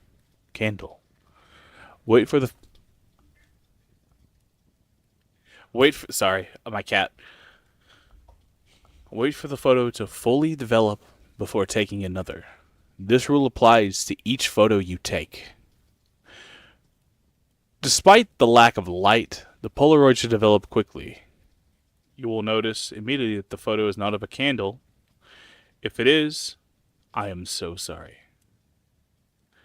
The cat adds to the vibe, don't worry. Thank you. It will be a photo of you. Put a reasonable distance into the future. This could be 20 years or 200. It really depends. So don't be concerned if you see a crumbling tombstone. That will be most of us in 200 years. Unless you place the candle against the western wall. This is where the quest becomes interesting. You may take as many or as few Polaroids as you like to find your answers. Each photo you take will be closer to the present time, but the time difference between photos will be random. They may show your future house. They may show your car in the background. Or a car in the background. They may show your future wife or children. But the most important thing is to keep count. You do not want to lose the last Polaroid. No matter what. Trust me. There are many ways to create eternal suffering from these quests. By far the worst is using the last Polaroid. Using the last Polaroid will invite you to invite an entity into your world that is old as time itself. It may not kill you immediately. In fact, it may never lay a hand on you. It will, however, ensure the most horrific suffering you can ever imagine. That could mean watching everyone you love flayed alive every day for all existence. Maybe it will possess you and let you watch it do horrible things. This is not an entity that you'd want to have tea and biscuits with. With that in mind, most people use 5 or 6, get a few answers, and leave. Daring ones use 11. I appreciate their bravery and concentration. Care should be taken to look at each photo carefully. If there are any obscure shapes hiding in the background, it is time to conclude your quest. As each photo is of the same tombstone, it may not be worth continuing until you can see the inscribed date. Wouldn't want it to be too soon, particularly if you are not 100% confident of all the previous steps being completed correctly. If you use 11 Polaroids and all the photos are devoid of any peculiar shapes, good on you. You are done now. Just make sure you conclude your quest before 3 a.m. Place the camera and all the Polaroids back in the drawer. Blow out the candle. And place it in the drawer too. Leave the building and get what you can from your answers. Don't try the procedure again. I hope you got what you desired. By the way, if you used 11 Polaroids, I have an apology to make. I did say earlier they were 12. I think I put one less in this time.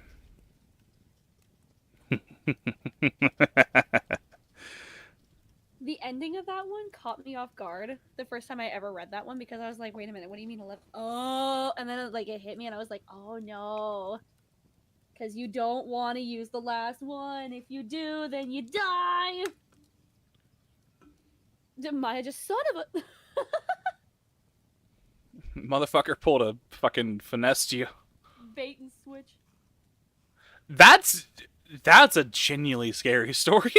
I love ritual stories like that. There was another one that I read. It was called Blind. The naked thing caught me completely fucking off guard. Yeah, I noticed that. Like, girly. Why do you think I stopped? Because I read that and I was like, You dead stopped and you're like,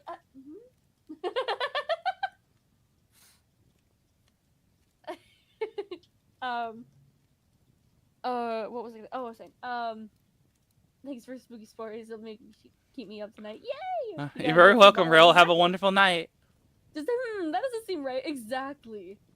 Astro, something that I do whenever I read ritual pastas is I read them and I look at like the steps and the materials and everything, and I see if I can do them myself without dying horribly. 90% of the time it's no, but there have been a couple that I thought about trying. Like, obviously Bloody Mary. Jackie was like, did I read this correctly? Am I being horny on main again? Hey! Fuck you! You're right. You're right. But fuck you. Oh, the blue-faced baby, yeah. There is one creepypasta that frightened the shit out of me, and it was mainly the image. The fucking story of the plush bear with a realistic face. Ah, yes. Mainly because the image of that literally kept me up at night one time. Yeah.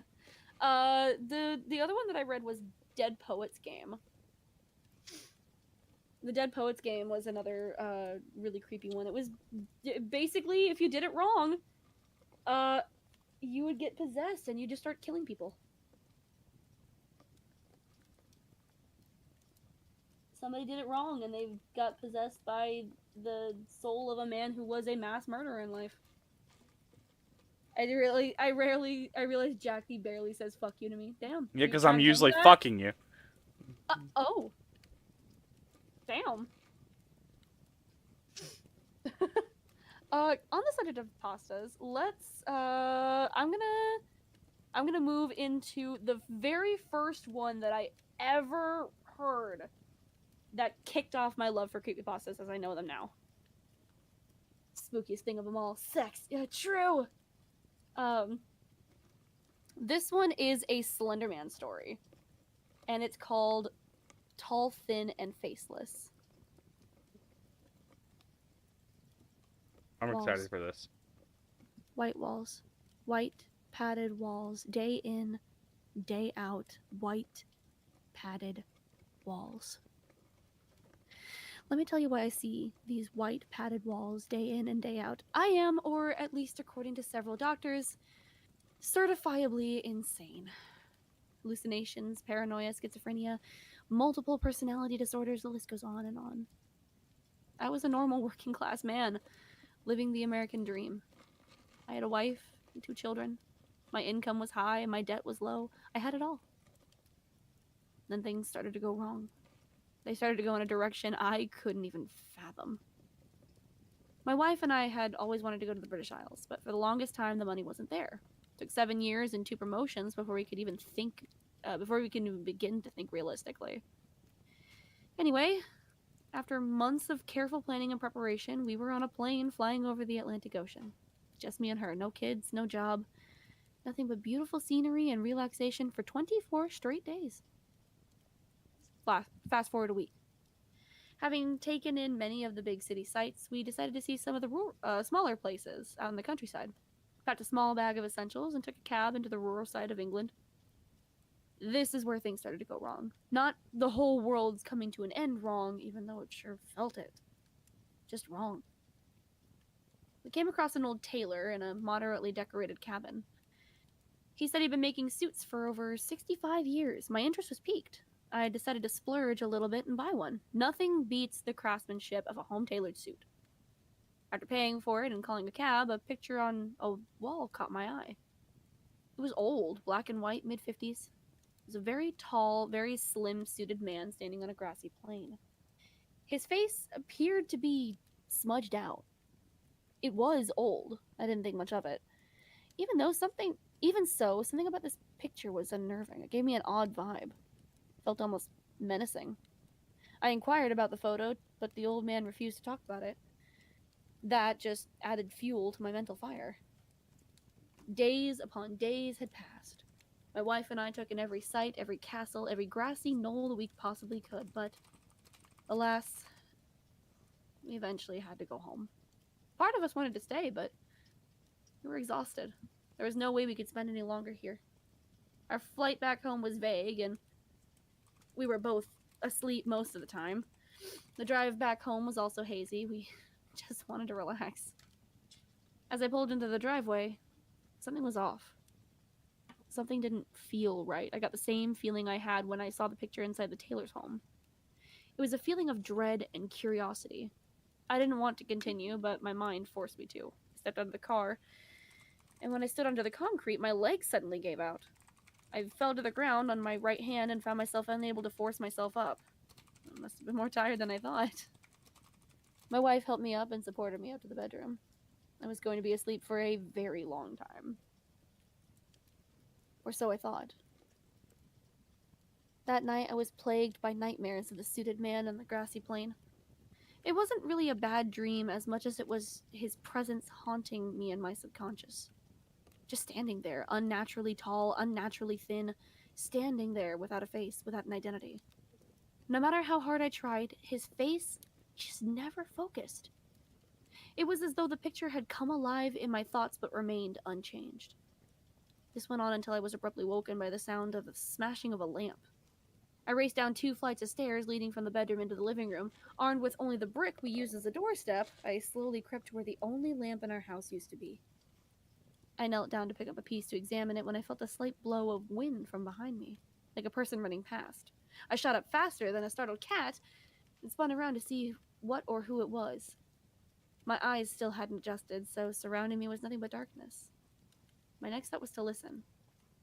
Nothing. Not a single thing. Not even the sound of the house settling. Maybe it was my nightmare or fatigue playing tricks on me. Maybe we had a slight tremor that caused the lamp to inch off the table.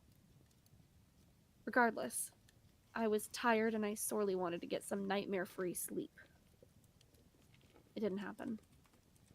Throughout the rest of the night, the slender man was everywhere within my dreams.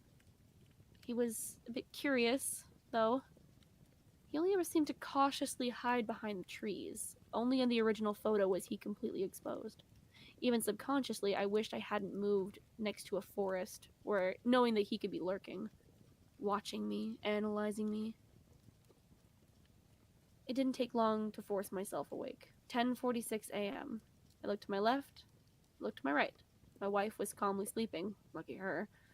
I dragged myself out of bed and slowly made my way downstairs. I half expected the TV to be blaring with my kids' eyes glued to the screen. Then I realized they were at their grandma's house. They were due back that day. I was gonna miss the quiet. It was alright. I missed my kids even more. I continued down the stairs, hoping to get a game of solitaire on the computer, when something made me feel very weak and hollow. The lamp wasn't broken, but it wasn't brand new either. Something had taken the pieces and shoddily glued them back together.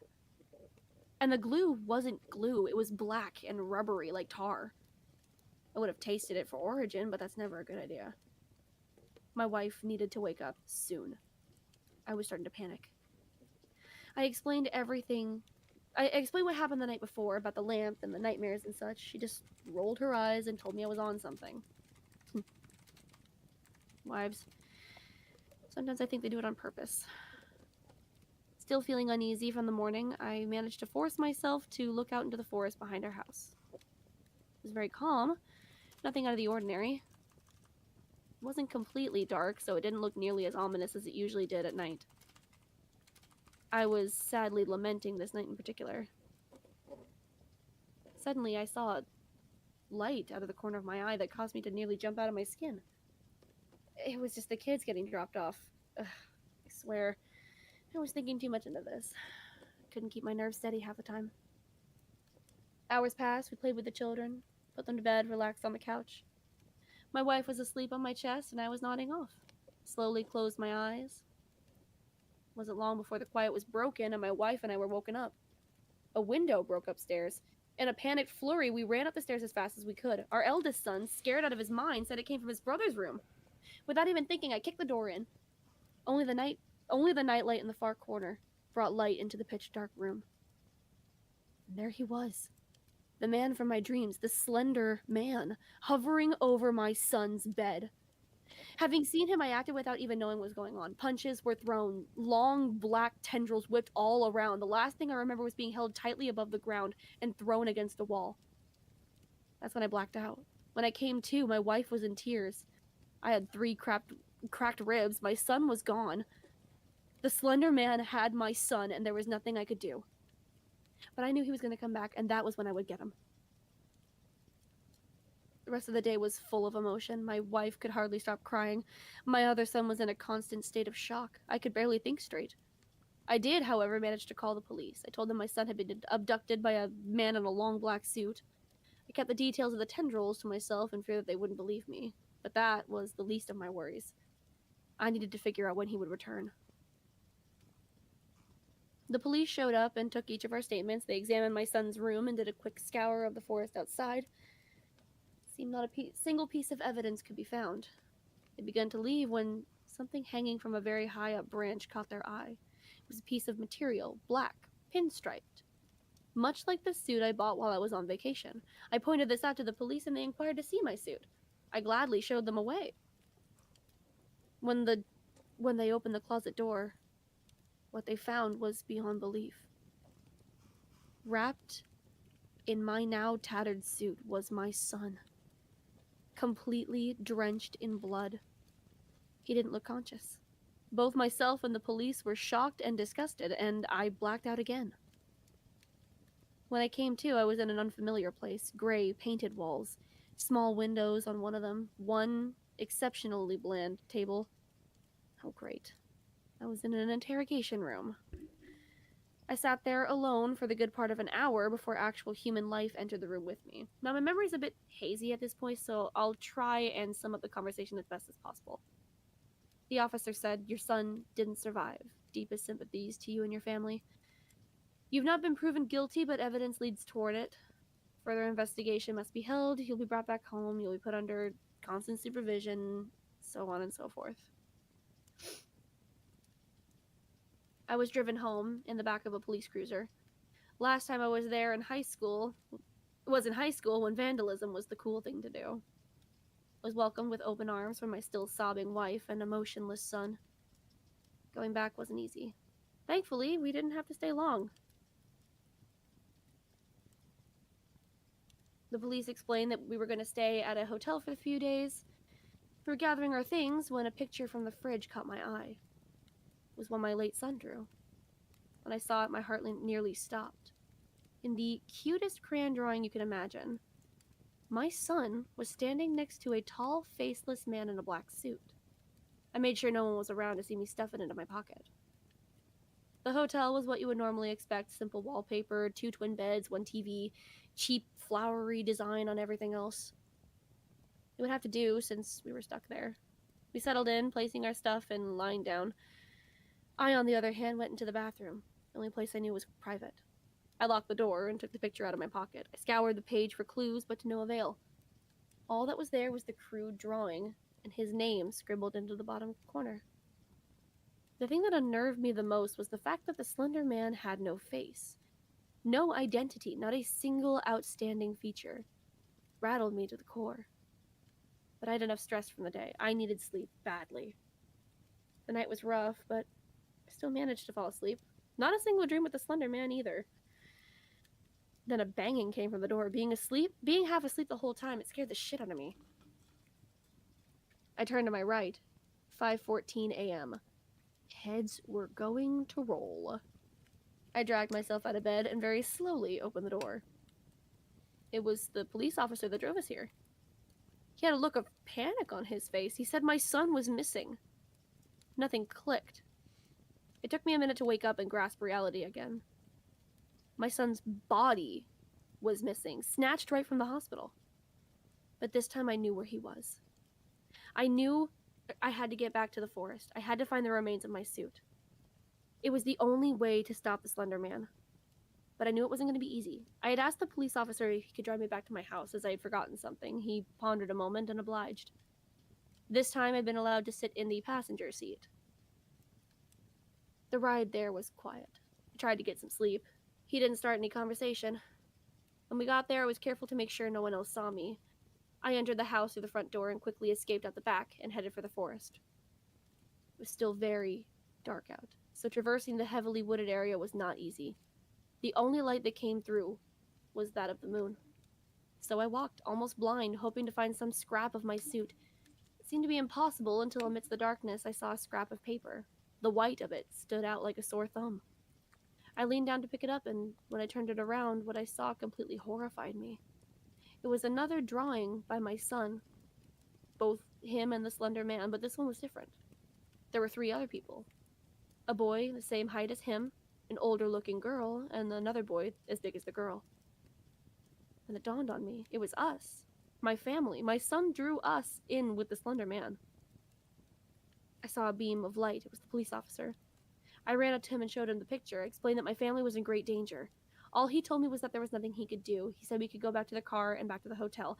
A million thoughts ran through my head. Should I concede? Should I resist?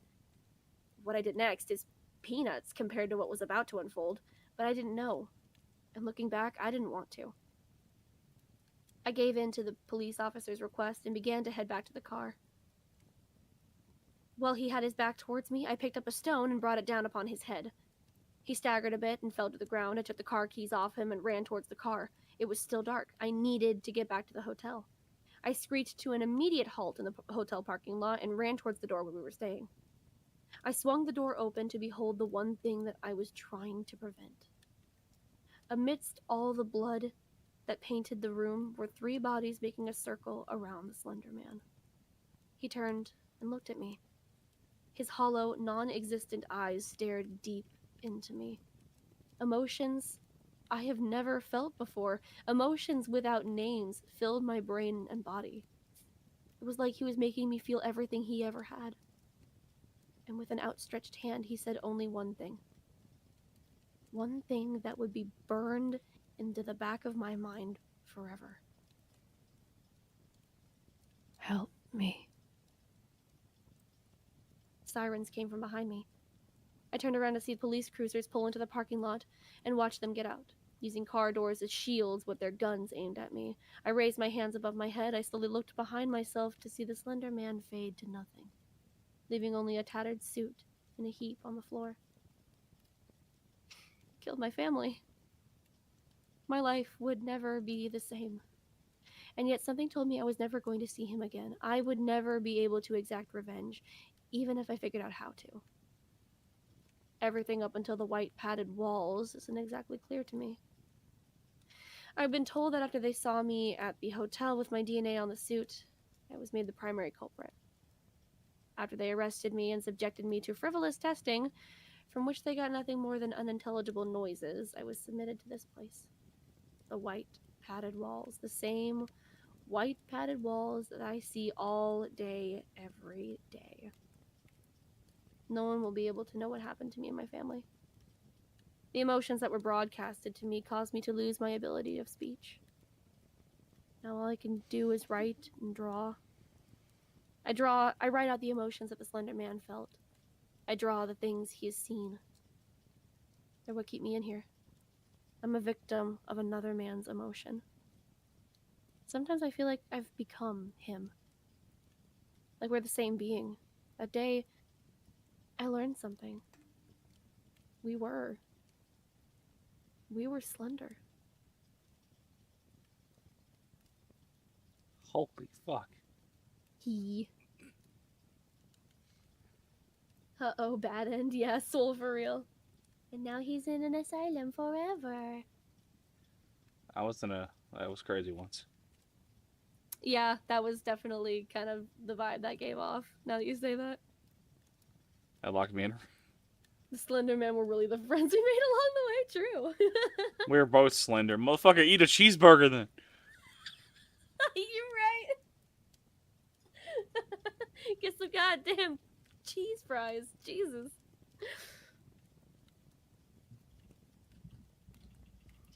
That was like I said, that's the very first story that I'd ever read that was creepypasta related.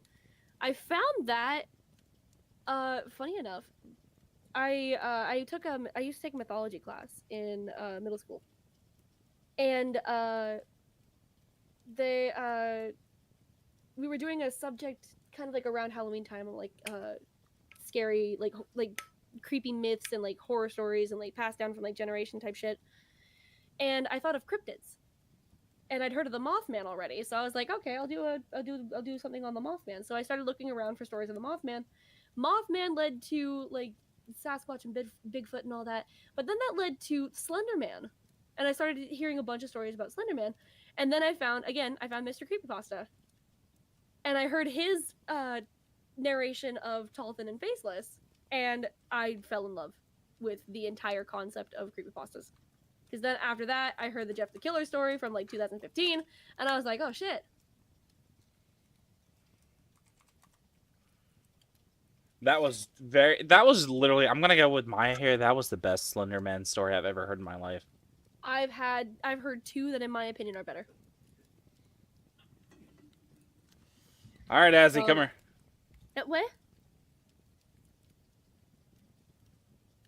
What? What? Why? Come here, Ozzy. Okay. Face the wall, Azzy. No. Jackie, please, you don't have to do this.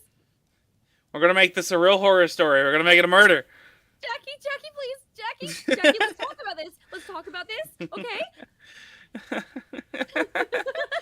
It's so funny you think you have a choice.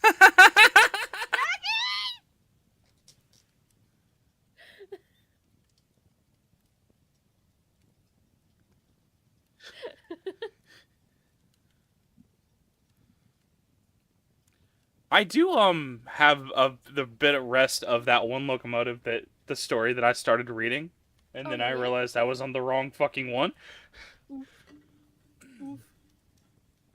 But like I mentioned, the throttle jammed wide open for no reason, and when they tried to pull it out or push it back in, The link had snapped and left the valve, wide open.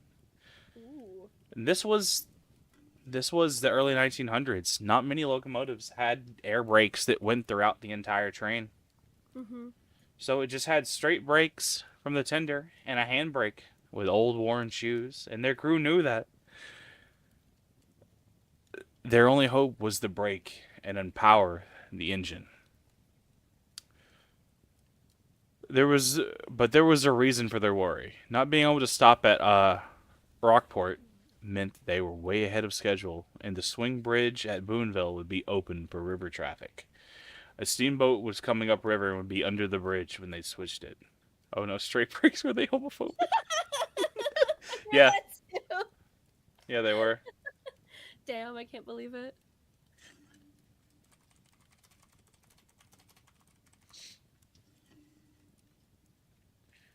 But by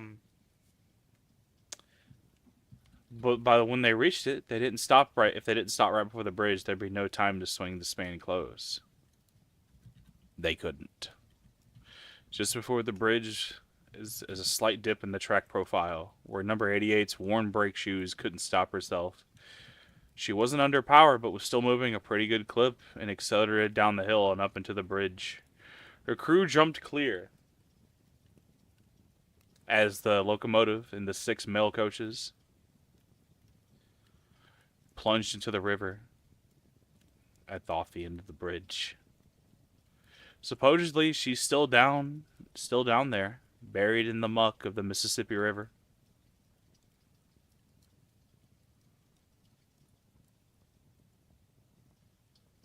Damn. You said it's in the Mississippi? What part? What city was it? Rockport. Oh. I'm gonna have to see if I can get down there. Not into the river, obviously, but like. I should preface that this is a story from someone on a forum. Uh-huh. So obviously, I don't know if this is true, but the scariest part is, despite the engine's frantic motion from her stuck throttle, not a single sound was heard. None of her steam, no hissing steam, no chuff, no boiler, just the whistle and the bell screaming into the night as it plunged into the river. And the scary thing is not this. That's the scary thing about runaway trains. Because many engineers, many crew can tell you one of the scariest things is seeing that speedometer start to climb. And no matter how much you put on the brake or the dynamic or plug the emergency brake, if that speedometer keeps climbing, you're no longer in control. You're just along for the ride.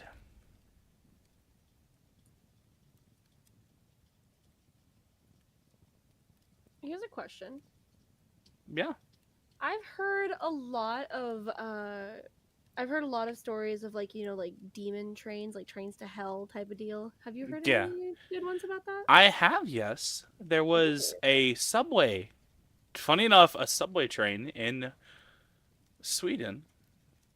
It is actually on this, called... I'm going to butcher this fucking pronunciation. I know I fucking will.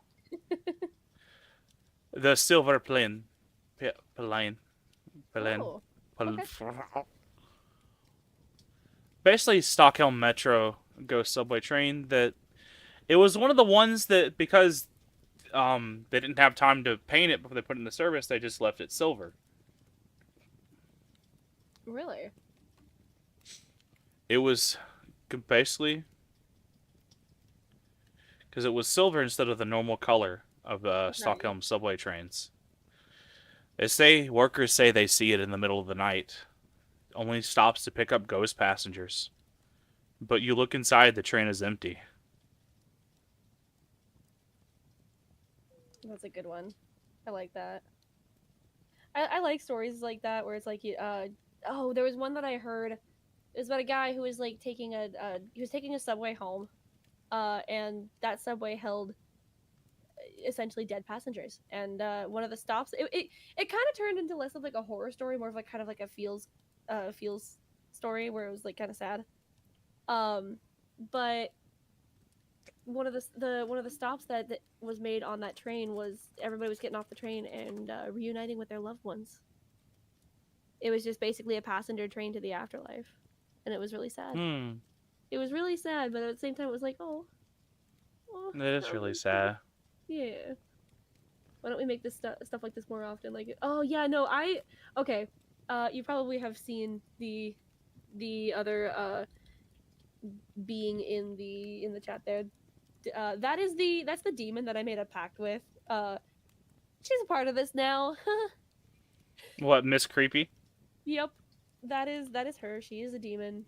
We made a pact, and so now we're both being represented on my platform. I do horror stories there when I get the chance. She harvests the fear. It's fun. In exchange for keeping my soul, It's cool. It's cool to see yeah. another supernatural entity. Hello, darling. Well, hello there.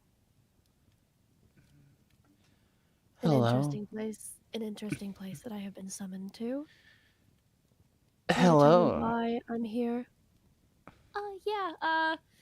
This is Jackie. She also likes horror stories. Interesting. Also a Carry on. creature that has walked the earth for about probably a good thousands of years. I couldn't help but notice the distinct aura of Doulahan. You'd be right. Fascinating. It's been many centuries since I had seen a Doulahan. I thought your kind had died out thousands of years ago. That's what I was always told, but surprisingly, I have yet to find others like me.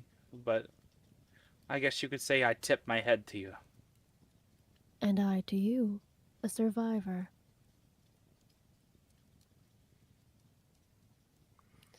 Don't bother me again. You're right. Okay. All right. Yeah. No. Okay. Bye. Unbreaking myself right. Yeah, she doesn't like it when I bug her. She doesn't like it when I bother her. I have to kind of just leave her alone to her little space until she decides to. Azzy, I have to break. I know I'm breaking character here, but I have to ask: is that you typing in chat with the account too? Maybe. Okay, that's all I need to know. I'm like, that's Azzy, isn't it? Mm-hmm. Do I break character and ask, or do I just let her have? I like to do stuff like that. It's fun. I love it. I will be right back. I need to fill up my water bottle. Not a problem. Azzy, you know how to entertain the chat. I do.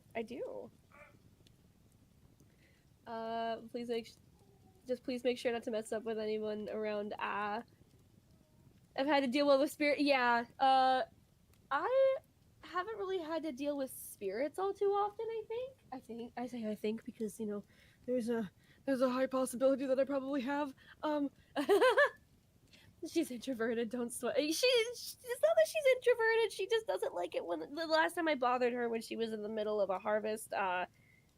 She was very, very mad at me.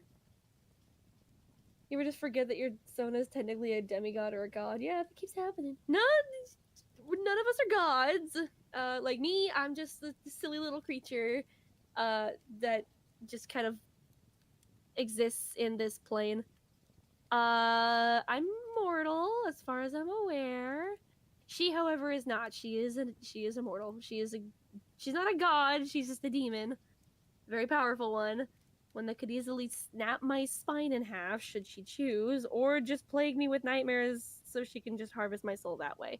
But in exchange for keeping my soul, I tell scary stories and I play scary games, so she can just eat my fear and be sustained. That's how she's able to remain on this plane. Her manifestation was during the the Black Plague. And if anybody knows about the Black Plague, there was a lot of fear that went around in that time, so she was basically gorging herself during that time. And ever since then, it was any place that there's like a lot of fear, or any media, especially nowadays, that can produce a lot of terror like that, it's a hunting ground for her.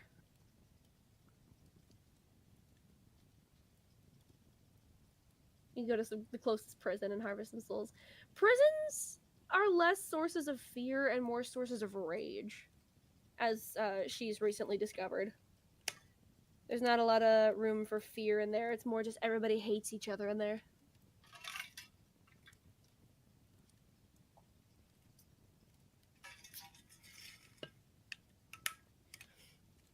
But I wouldn't say she's introverted, because she's definitely a curious creature. She likes to... She enjoys spending time in old libraries. I can scare the crap out of them before harvesting.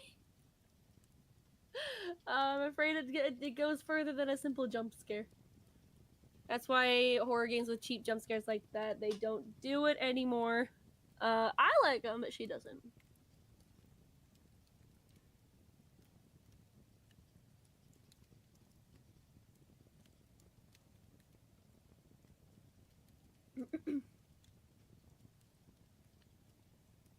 She doesn't really tell me much about, how she got here. She told me that she manifested during the Black Plague and just kind of was here ever since, but like, she doesn't tell me how. She didn't tell me how she got here. She doesn't talk about her past very much. I don't know the lore. Anytime I ask her about it, she lashes out at me, though. She doesn't... I have a feeling it's a touchy subject. Here comes the other fox. Because it broke at work. And I just haven't made a new one.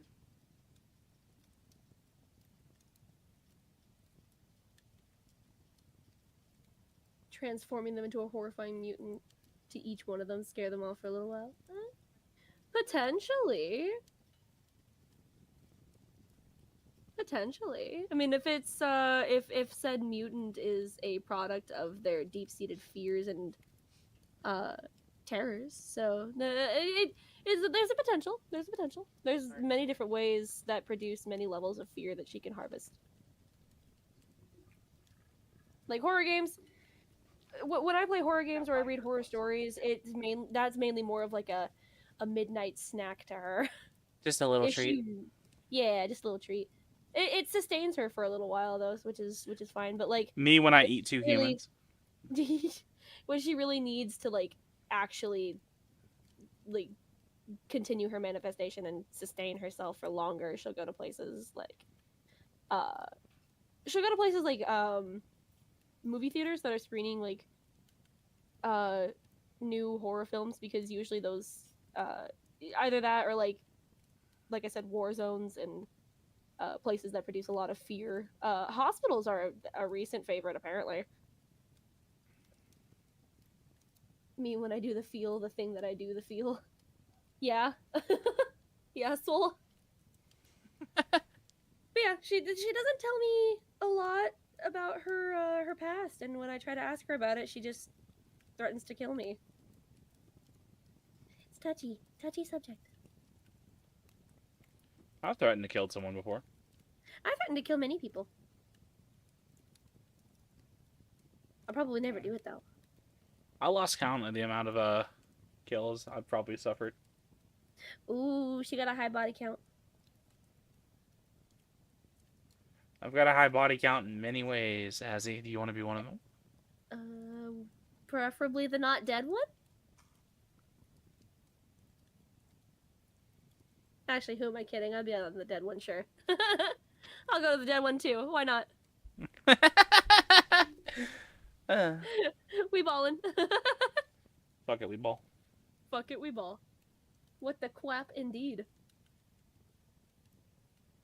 Oh, okay. So, I'm gonna be putting myself out there a little bit. I'm going to do one that I wrote myself. Please do. I'm a little nervous about this one. So, I didn't really have a full title for this one. The title that I've been running with has just been Something Killed My Horse Last Night, and it almost killed me too. Very kind of Reddit story type deal. But I wrote this last year, and I used it for a narrating project that somebody put together a while ago. I think the video is up. I'll have to try and see if I can find it. But this one was difficult because it touched on something that I didn't know a lot about, so I had to do extended research on this and make sure that I wasn't doing anything that was going to directly mess with step on any toes or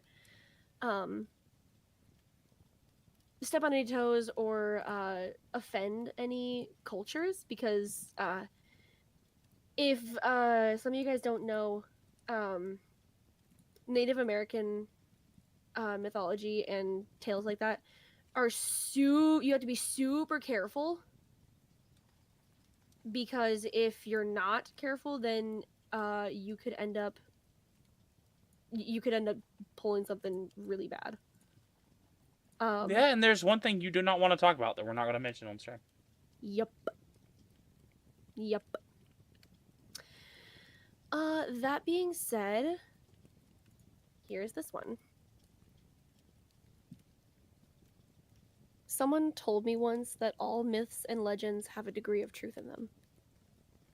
But at the time, I thought it was a bunch of bullshit. That included the old Native American tales. That is until I witnessed something recently that changed my mind. I've been living at my farmhouse in Nebraska.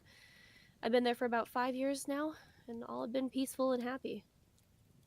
I had a black Merguez horse, called her Midnight. The black Merguez is a beautiful breed, and mine was no different in that respect. She had a gorgeous coat, deep black eyes.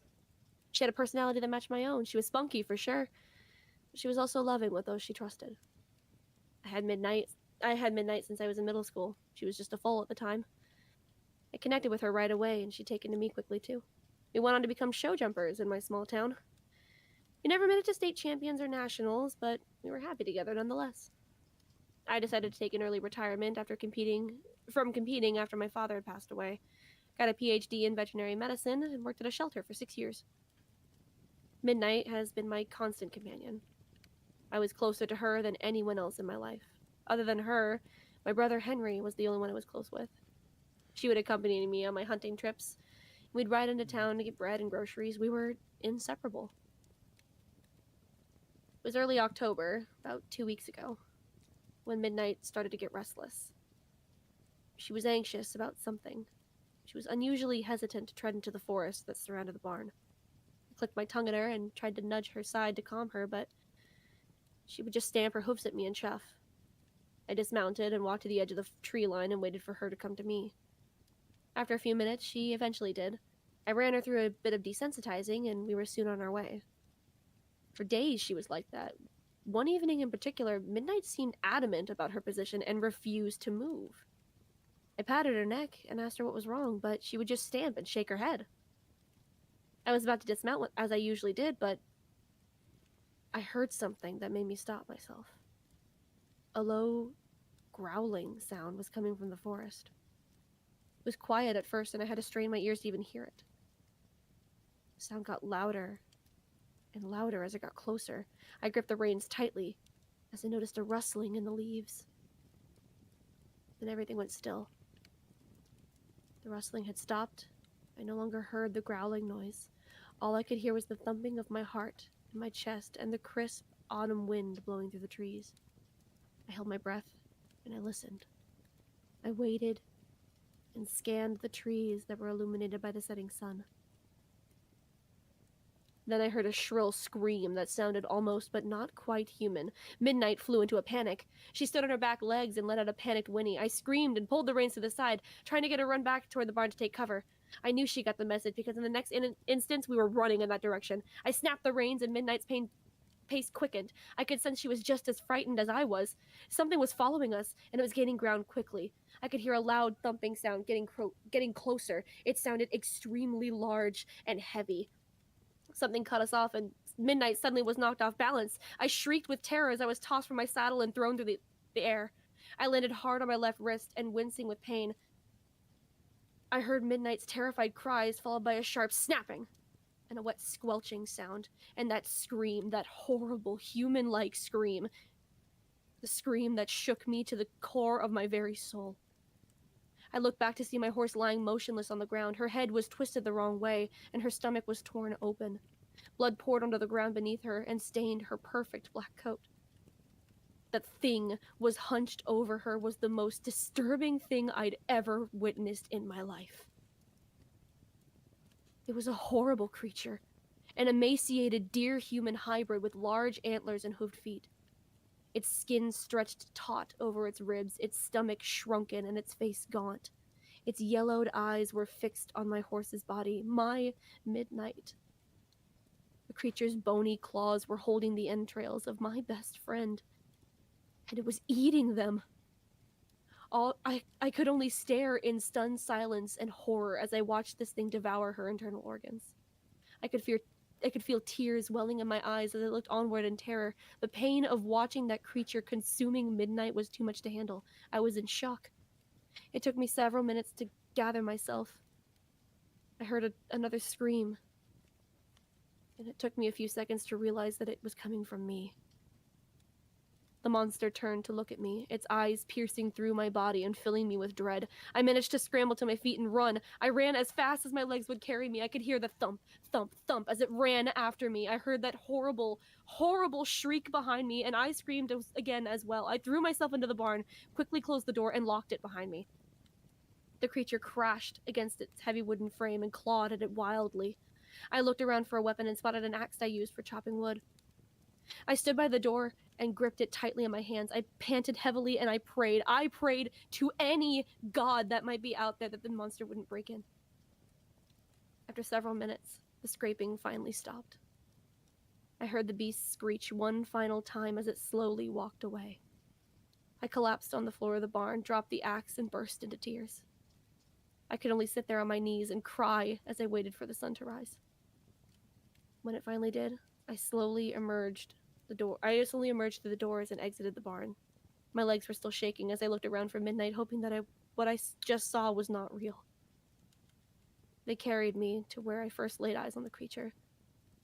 There, on the ground, lay the mangled corpse of my beloved horse, Midnight. I looked into her eyes, once gleaming and full of life, now glassy and empty.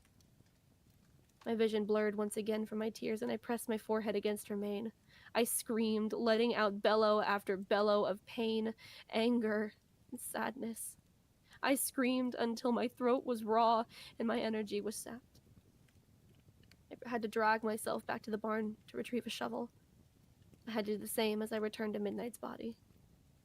It took me until midday to finish burying her, and I cried the entire time. After I was done, I kneeled beside the fresh grave, tears leaving tracks upon my dirty face as I placed my forehead to the ground. I wished to snuggle against her mane one last time, but all I was met with was cold, damp earth. "I'm so sorry, Midnight," I said through a strained and sore throat. "Please, please forgive me."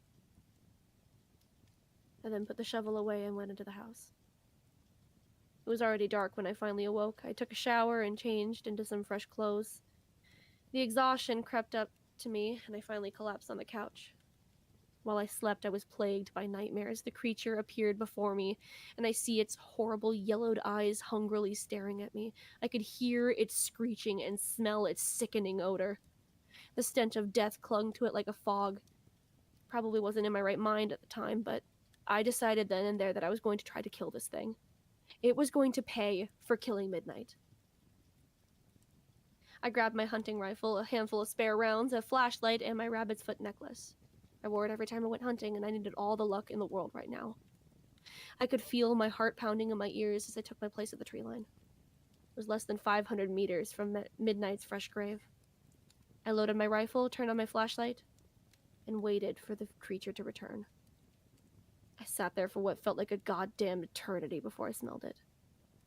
That same smell I remembered, rotting meat mixed with vomit.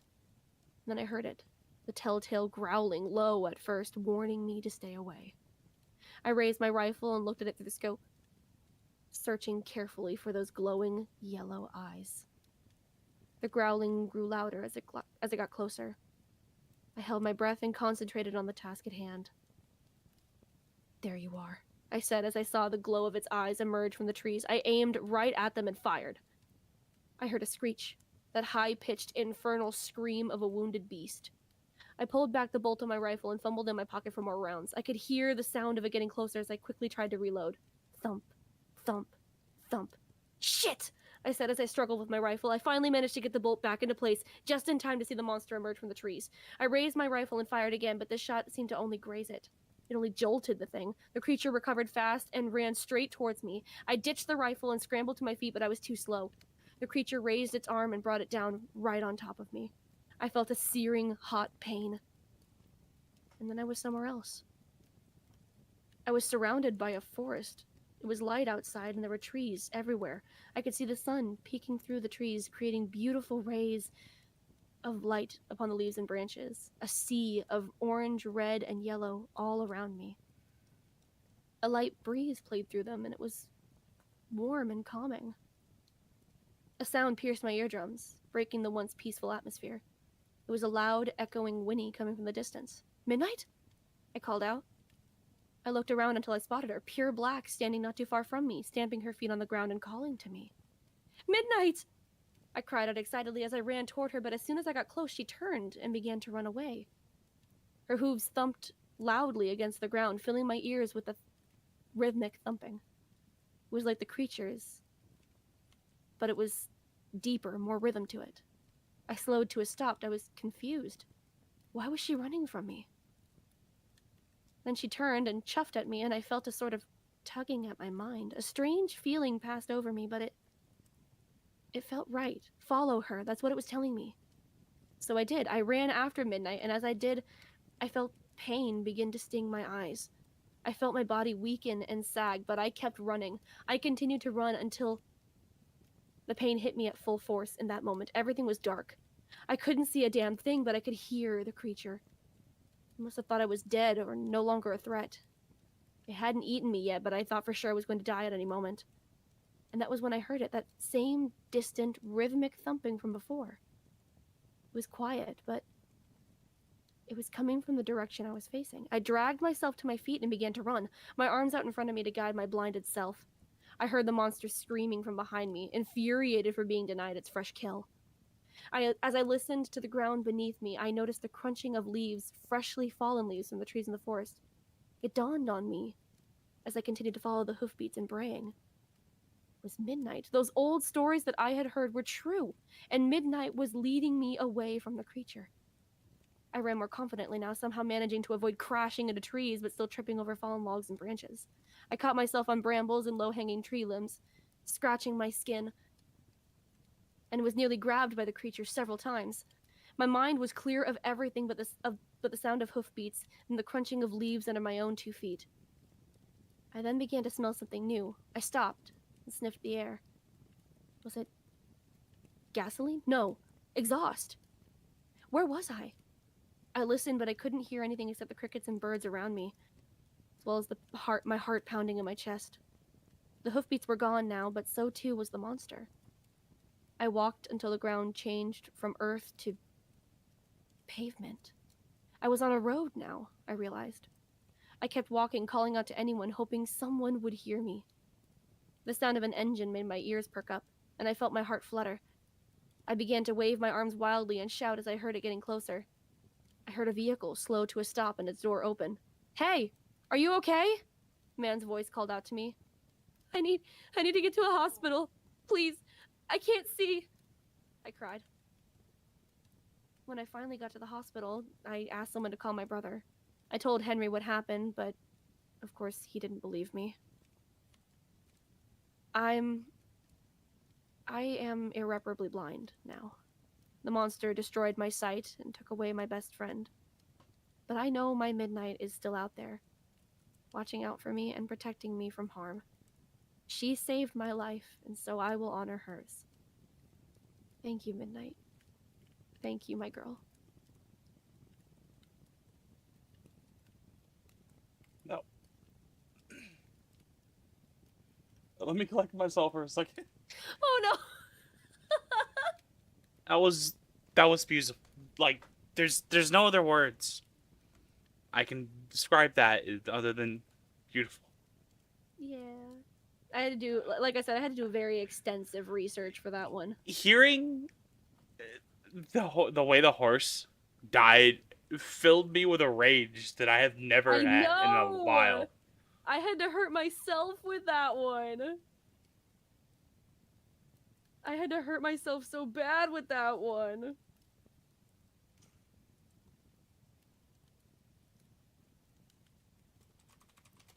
It was fun though. It was fun to do that one.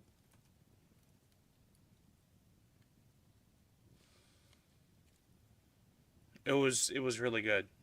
Yeah.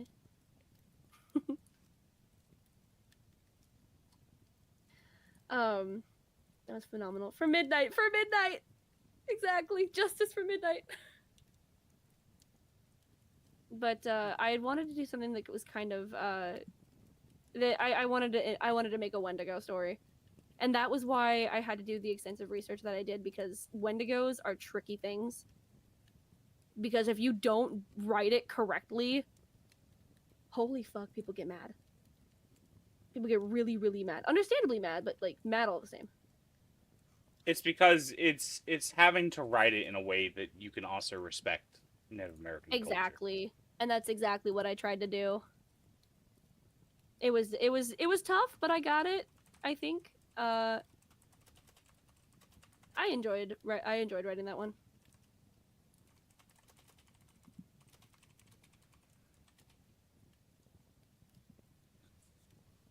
We gotta seek retribution for midnight. Oh my god. I'm about to do more than seek retribution. You're about to see. That motherfucker about to see God. Oh no, I'm about to drop every fucking restraint I have. Restraint. Release restraint level 1.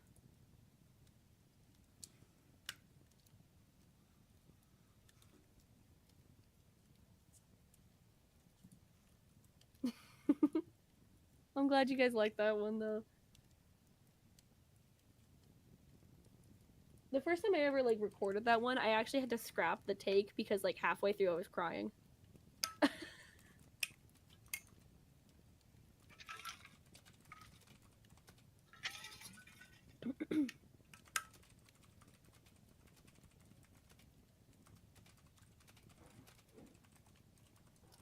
you okay, Jackie? Yeah, it's that got me. Not gonna lie. That beautiful. If y'all don't go sub to Azzy, I'm gonna hold on. I'm going to come to your house Oh. and I'm going to show you the real meaning of suffering. Oh. Scared. Scared.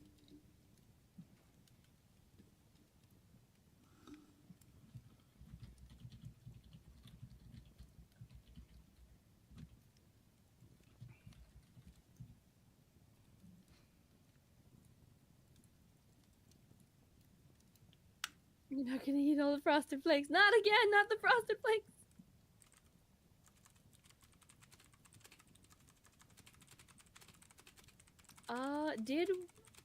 Do we have, how much time do we have?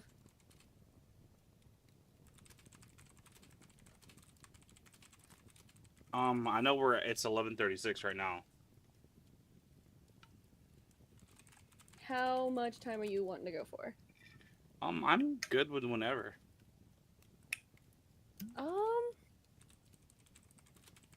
Let's say we got about an hour. I think it is your turn now. All right, let me take a look and see what we got here.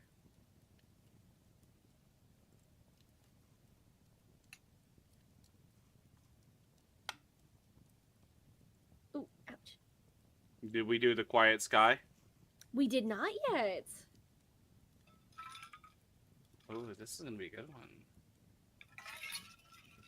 I had to There's show her 6 this more one 'cause hours. it's my I personal fucking favorite. wish.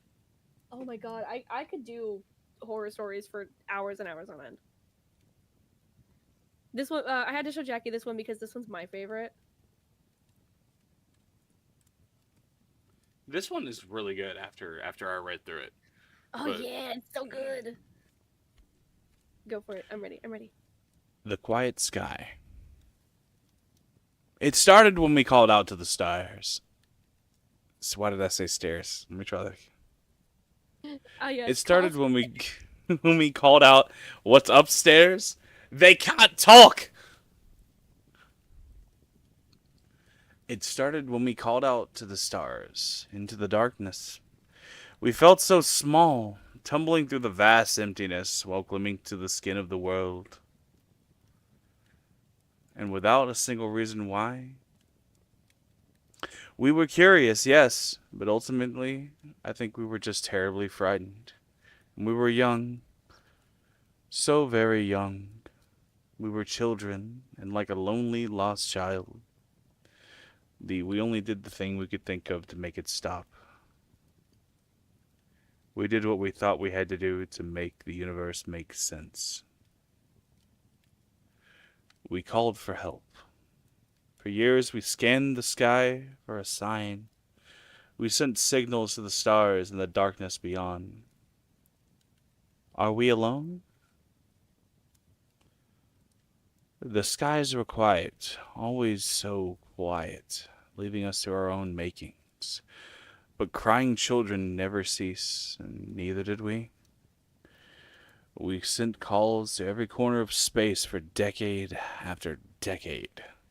We refused to believe no one was out there. They had to be. Yet for some unknown reason, they never answered us. Everyone remembers when that changed. I think they responded to the Arekbo message from 1974. The response to the Arekbo message, received almost 3 months ago in 2 separate parts.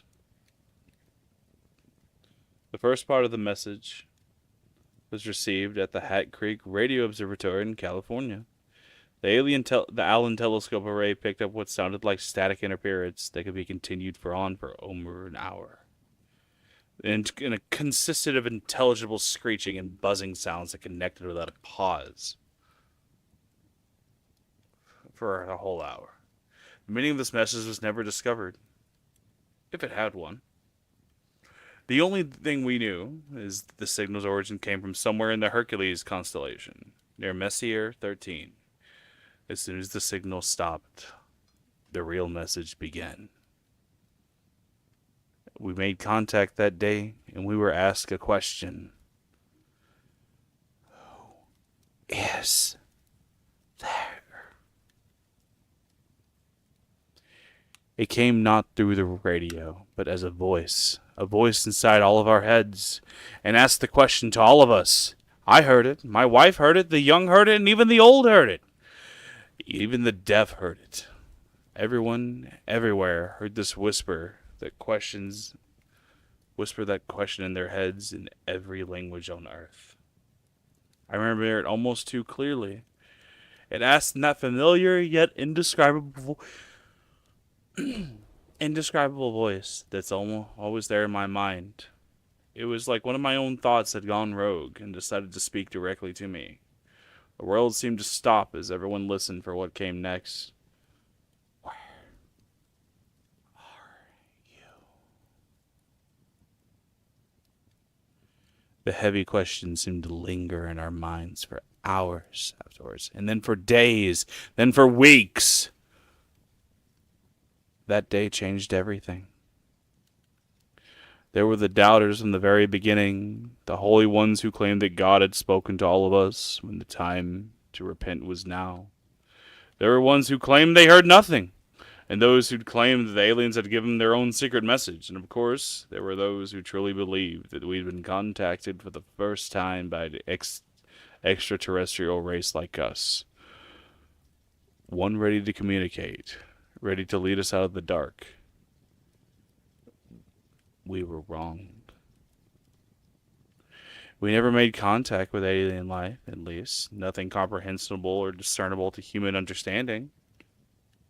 The stars are vast, and their vastness and our voices had touched the ears of something truly incomprehensible.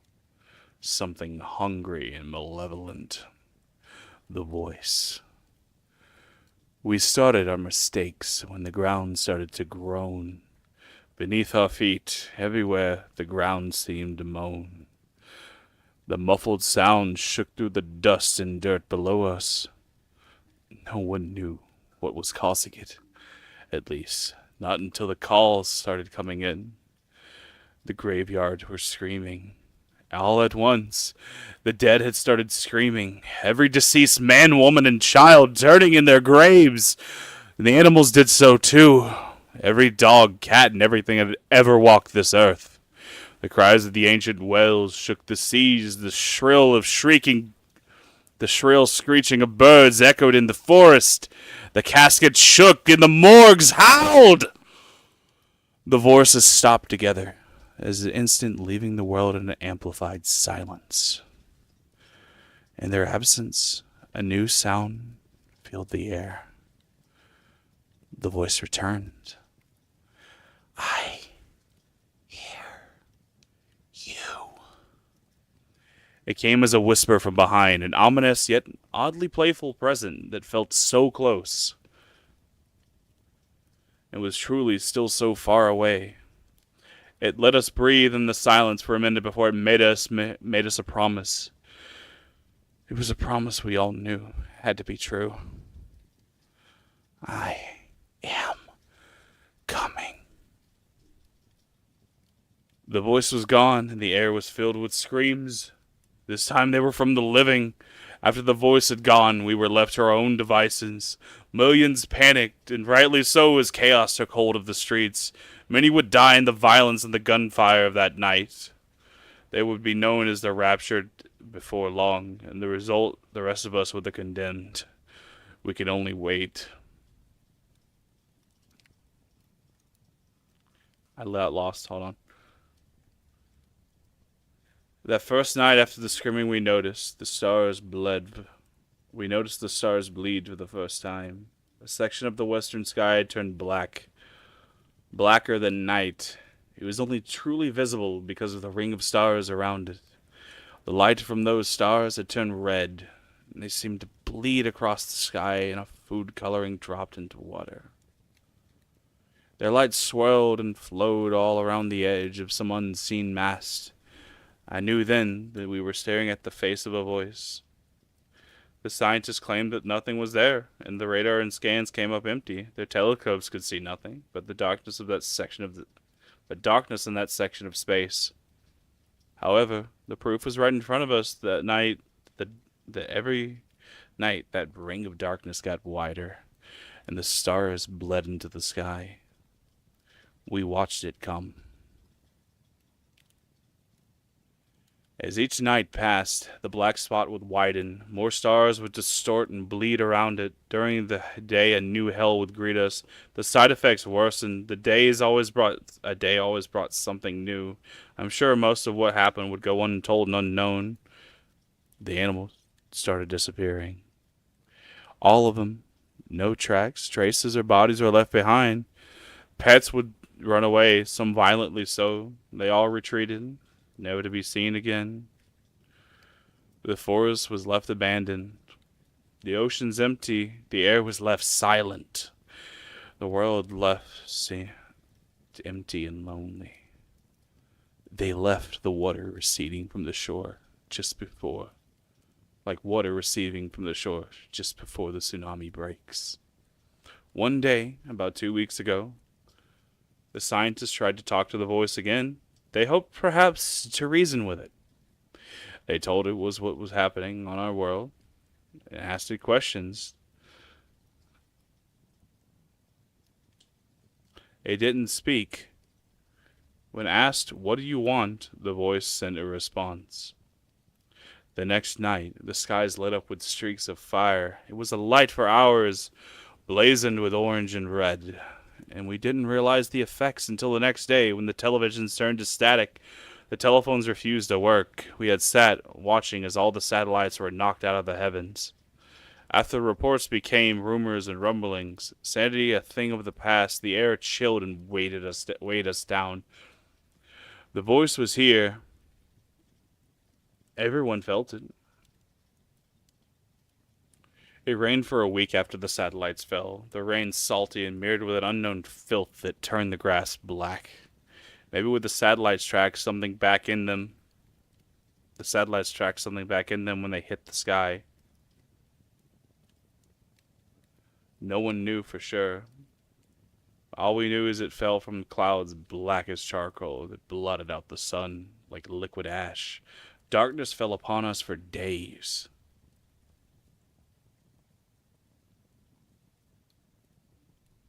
I'm trying to understand what swole means. Do you want me to drink something, swole?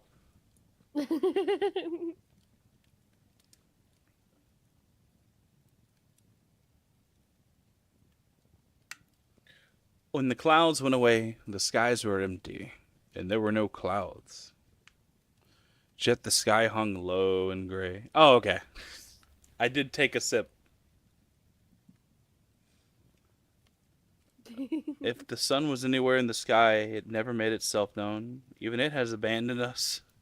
Each day growing slowly darker and darker until night and day almost became the same. Damn it. Some people would claim that they'd seen things in the dark. Creatures with dangly limbs and crooked faces lurking in the corner of their vision. They were tall, creatures that looked molted or rotten through their transparent skin. Appearances would last for just a second or two before vanishing without a trace.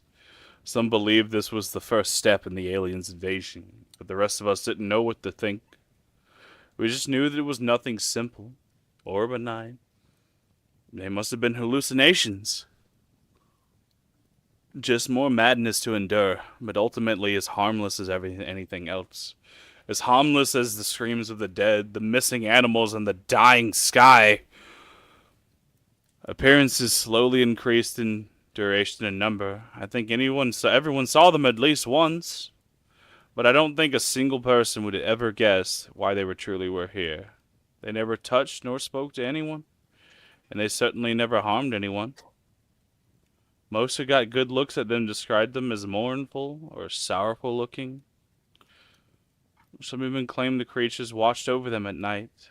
The others even claimed that it seemed as if the creatures were sorry for them. One claimed to have one prostrate upon the ground, hands clasped above his head. He said it was praying for us. Prayer was no help. The churches and places of worship that had divided us for so long failed to bring hope to any in the end. The voice let them pray and beg for a while, but days go by the voice and did it all. No one questioned it all. No one questioned how, but at this point, nothing happened surprised anyone anymore. On the final day, all books of worship were burned. Every Bible, every Quran, Quran, everything. People rushed to the centers of faith, but found no solace. Churches and temples had suffered the same fates, if not worse. The people were left, abandoned by their greatest hopes. There were rumors of churches all over the world with walls formed from the bodies who sought refuge. They merged into the walls. Oh, okay. That makes sense. Mm-hmm. Stuck to them like flies in a trap. They died still pleading for hope, yet they were beyond God's help. The rest of us had to learn to stop begging. We waited. The final message came. From beyond the dark sky it fell upon us. The voice echoed as if it spoke the simple truth. I am here. There is a darkness beyond the horizon, the likes that of which I doubt has ever seen. It brings with the screams of countless souls as it moves past. The stars are dying now, and I know they'll never be seen again. Light is dying so fast. I leave this not as a warning. No, it's far too late for that. Instead, consider this the last realization. The last humanity will ever know. For which we used to wonder whether or not we were alone and lost, but never whether or not we were safe and hidden. The universe is infinite, and our understanding was significantly more finite. We should have never have beckoned into the darkness. Instead, we should have clung to the light and closed our eyes every time we turned into the void. As the last final minutes approach, I hold one final truth to be certain. I now know why the skies were always so quiet.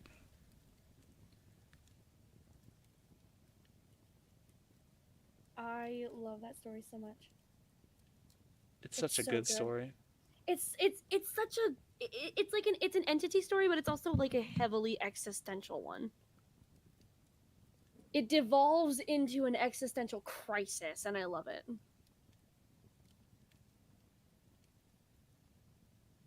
It does. It is one hell of a hair-raising story. It is. The first time I heard it, I was like, "What?" I have one that I really like, but I don't know if it's public domain, so I don't know if I can read it. And it's a real shame because this one's on Quotev. But it's so good. It's basically a Horseman of the Apocalypse story. God, I really wish you could. I wonder if you can read it. I'm looking at it. I don't see. Like it isn't. It's not specifically stated whether or not it's public domain, which really fucking sucks. Fuck. And erring on the side of caution, I don't know if I can, which is unfortunate. But it's been up there for years. And the first time I heard it, I fucking loved it.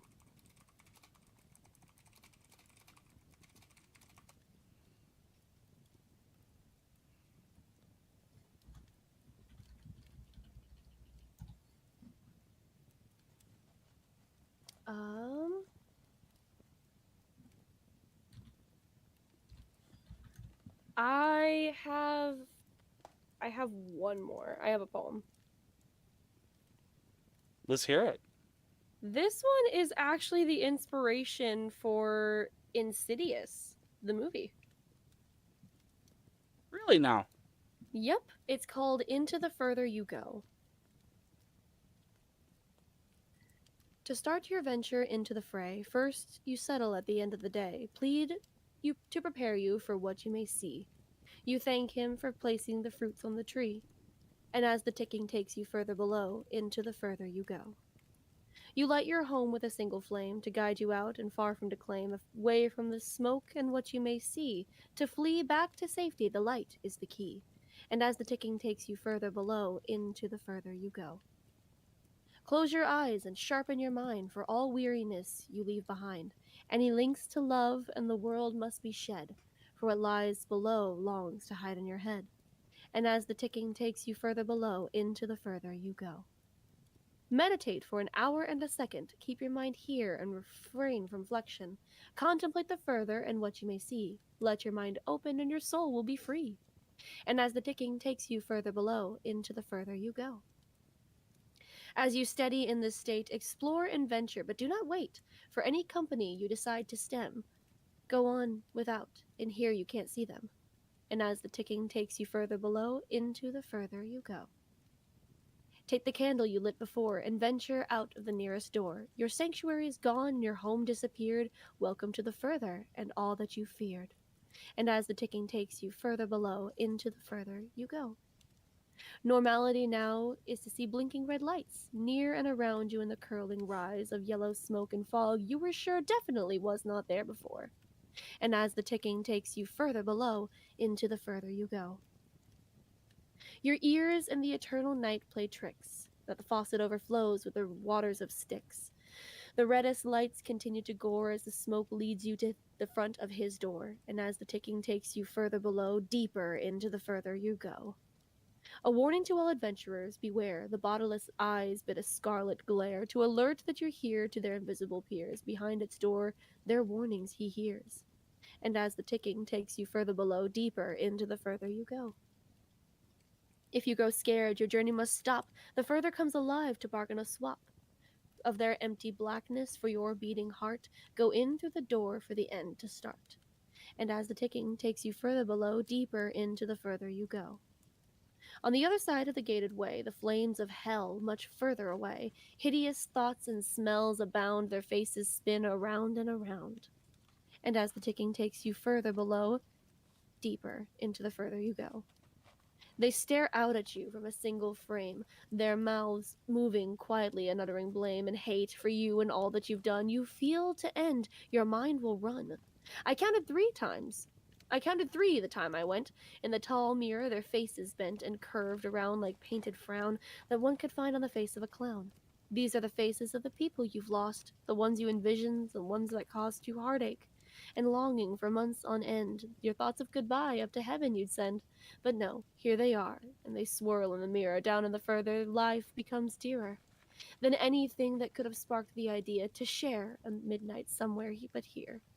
In front of the glass, you lose your mind. Crouched in the dark, the door behind, you'll hear it slam shut, regardless of luck.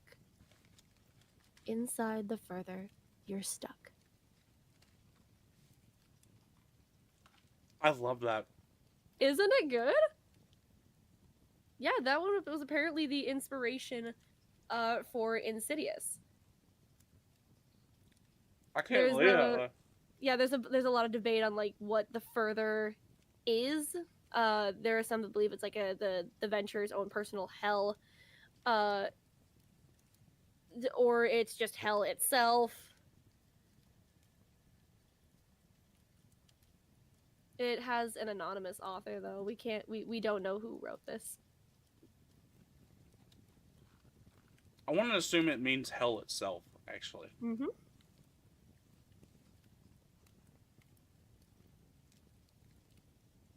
God, this is really fun. Isn't it? Oh, we've gotten 3 hours in. Nice. I think that's gonna be it for me, purely because I should probably not do too much of this, otherwise my voice will die. We don't want you dying. No die. You're not allowed to die yet, Azzy. Dang it. Only I'm allowed to kill you. When's it my turn? Right now, come here. Oh, okay.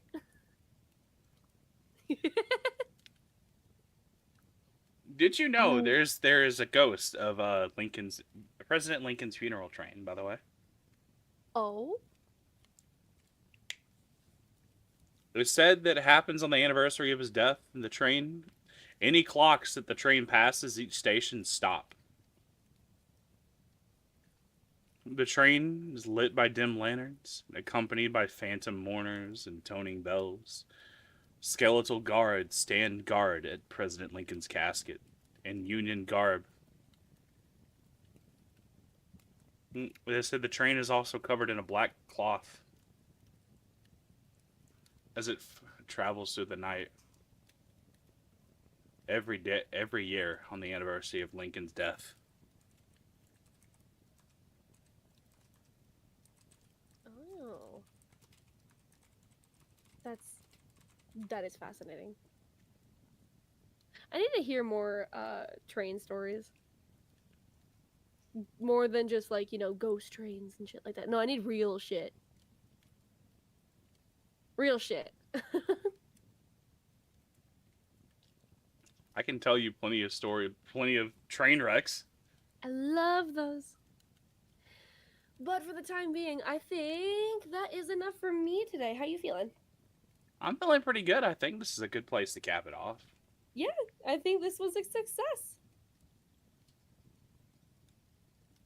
And of course, ladies and gentlemen, guys, gals, and MB pals, don't forget to check out Azurine Fox on Twitch. Her thing is in the description, and if I don't catch you there, I will know. She will.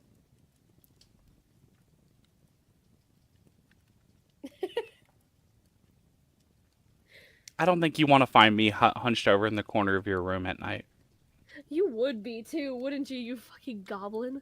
eating fucking Doritos. Eating fucking Doritos. finishing up these fucking Arby's curly fries. Just like, I'll kill you, but give me a second. I gotta eat my fucking curly Yeah, fries. hold on, I'm hungry. Hold on, I'm hungry. I got hungry on the way over. Give me a second. I'll eat these and I'll eat you. I join you. Damn. All right. Thank you so much, Jackie, for having me here. This was a lot of fun, and if possible, we should do more stuff like this. Thank you so much. Pro tip, she'll spare you. Oh no, you are the food. Kitsune eats souls. I eat all the rest too. Oh. Hmm. You forget foxes have to eat raw meat and organs, and Oh, okay, so we're just talking straight up cannibalism then. Got it. oh yeah, no, I'm just gonna fucking eat you. Just chomp. What's that fucking meme of Thanos? Like, I'm just gonna have to snap your neck. I'm just gonna snap your neck. I'm sorry, I can't do it. I'm just the messenger. I'm just the messenger. She'll spare you if you give you food, or you know. I know every human is possibly down to their luck once in their life and needs a little boost of confidence, maybe a little boost in life of whatever they need. Perhaps we can discuss something. Would you like to sign a contract? Ah, a being of similar taste. I like your style. It'll just cost one small thing. Just remember, when you gamble souls, the house always wins.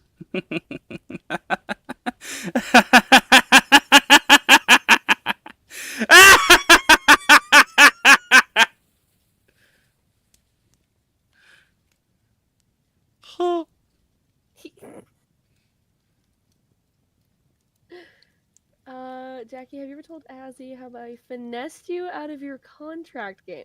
Lexi, can I have admin powers for just a second?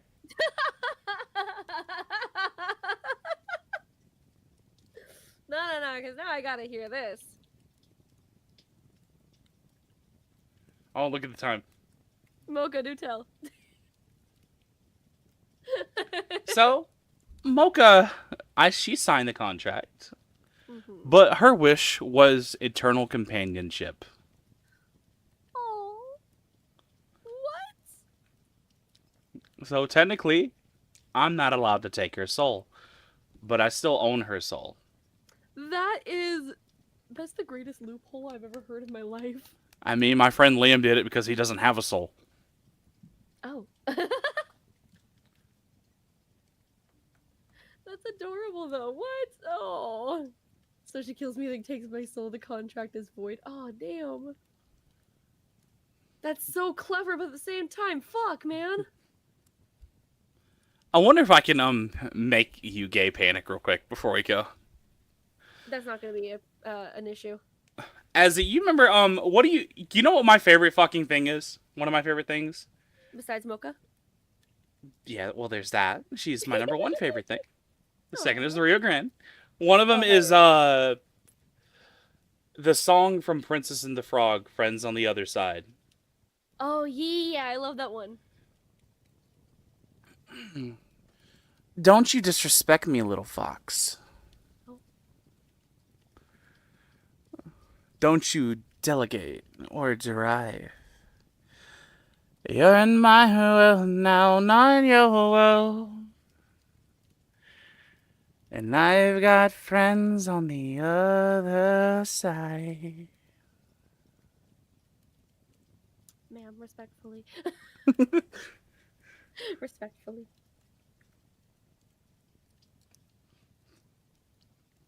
I think I might have killed Azzy slightly. Respectfully. just respectfully. That being said, yep, I'm going to take my leave. I'm out of here and I'm taking my demon with me. Thank you so much again for having me. I hope to be back here soon. Mocha, you and I still need to do more Cuphead. Azzy, we're gonna have to do some more streams together. Yes, meow. We so So- totally do. Oh wait, I don't know if I could do that. I was gonna be like, so when do I get to drag you into Railroader? Fear. I've done it to Swole. I've done it to Lexi. Eventually, I'm gonna have to do it to every one of the members of the Invalid Gateway too. I hear him whimper. Oh no, Swole's awoken. Oh god. Thank you guys for coming and showing up and listening to all these. This is a lot of fun. This is definitely something that is up just kind of straight up our alley. It was an absolute pleasure to co-host this with Jackie. It was a lot of fun. I was over the moon. Like when we talked about this as a stream for Halloween, I'm like, I really want to do this, but Azzy is the queen of creepypasta stuff, and I'm like, I am not. I think you are. Aw. Maybe someday, but not right now. I believe that title goes to me. Yeah, go. Yes. Title goes to you, yes. And I was like, okay, we have to do this together. There's no other way. I want to do this with Azzy. That's what I was like. Is there any way that we can do it together instead of just one person? I sat there. I'm like, bro, you wanna co-host this thing? Fucking sign me up on that shit, bro. I like to take leads on projects like this, but fuck, if there's somebody just as interested in that, I'm willing to share the burden. Makes me so happy. And I was very grateful that I got to show off my vast expanse of horror story knowledge, because I've been doing this for 10 years. I've been in the horror biz for 10 years. I've always been nervous about getting into the narrating thing because I finally took that leap in 2021. Trans girl, my voice doesn't entirely match my thing. I get worried. A plankton voice. You are the epitome of voice actor, my friend. I mean, I can, according to Mocha, apparently I have a range. Yeah, you do. I've heard it. You know, like Laffy from Azurine. See? Range. Or Plankton from SpongeBob. Yep, there it is. Or Eggman. I was gonna say, and then there's the Eggman. I miss my wife, Tails. I miss her a lot. I miss my wife, Tails. I really miss her a lot. That damn bitch took everything with me in the divorce. No!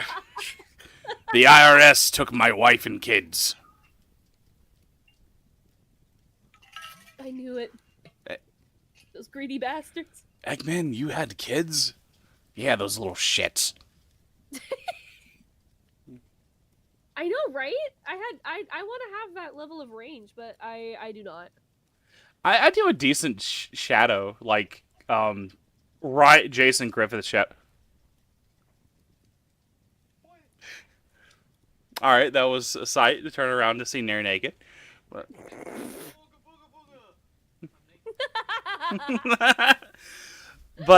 because Jason Griffith is the best shadow. The current one is good, but nothing will beat Jason Griffith in my eyes. Get mad? No one. You cannot change my mind. But Damn. I believe Jason Griffith gives the best voice for Shadow the Hedgehog. I And agree.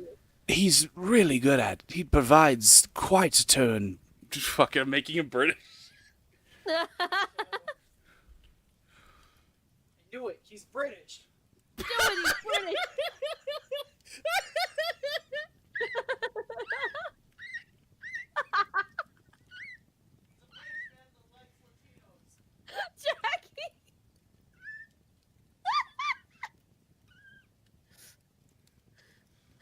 You just don't understand, Sonic. I love Latinas. British British Shadow the Hedgehog. I've come to Tesco for this meal deal, and we're going to try it today. Sounds like fucking Hoxton with a sinus infection.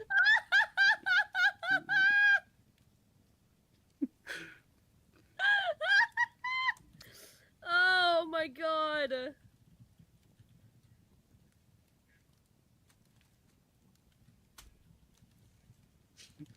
But before I kill Azzy anymore, why does this welcome to Bolton Gear? I drive a car and then James causes kills Archduke Ferdinand.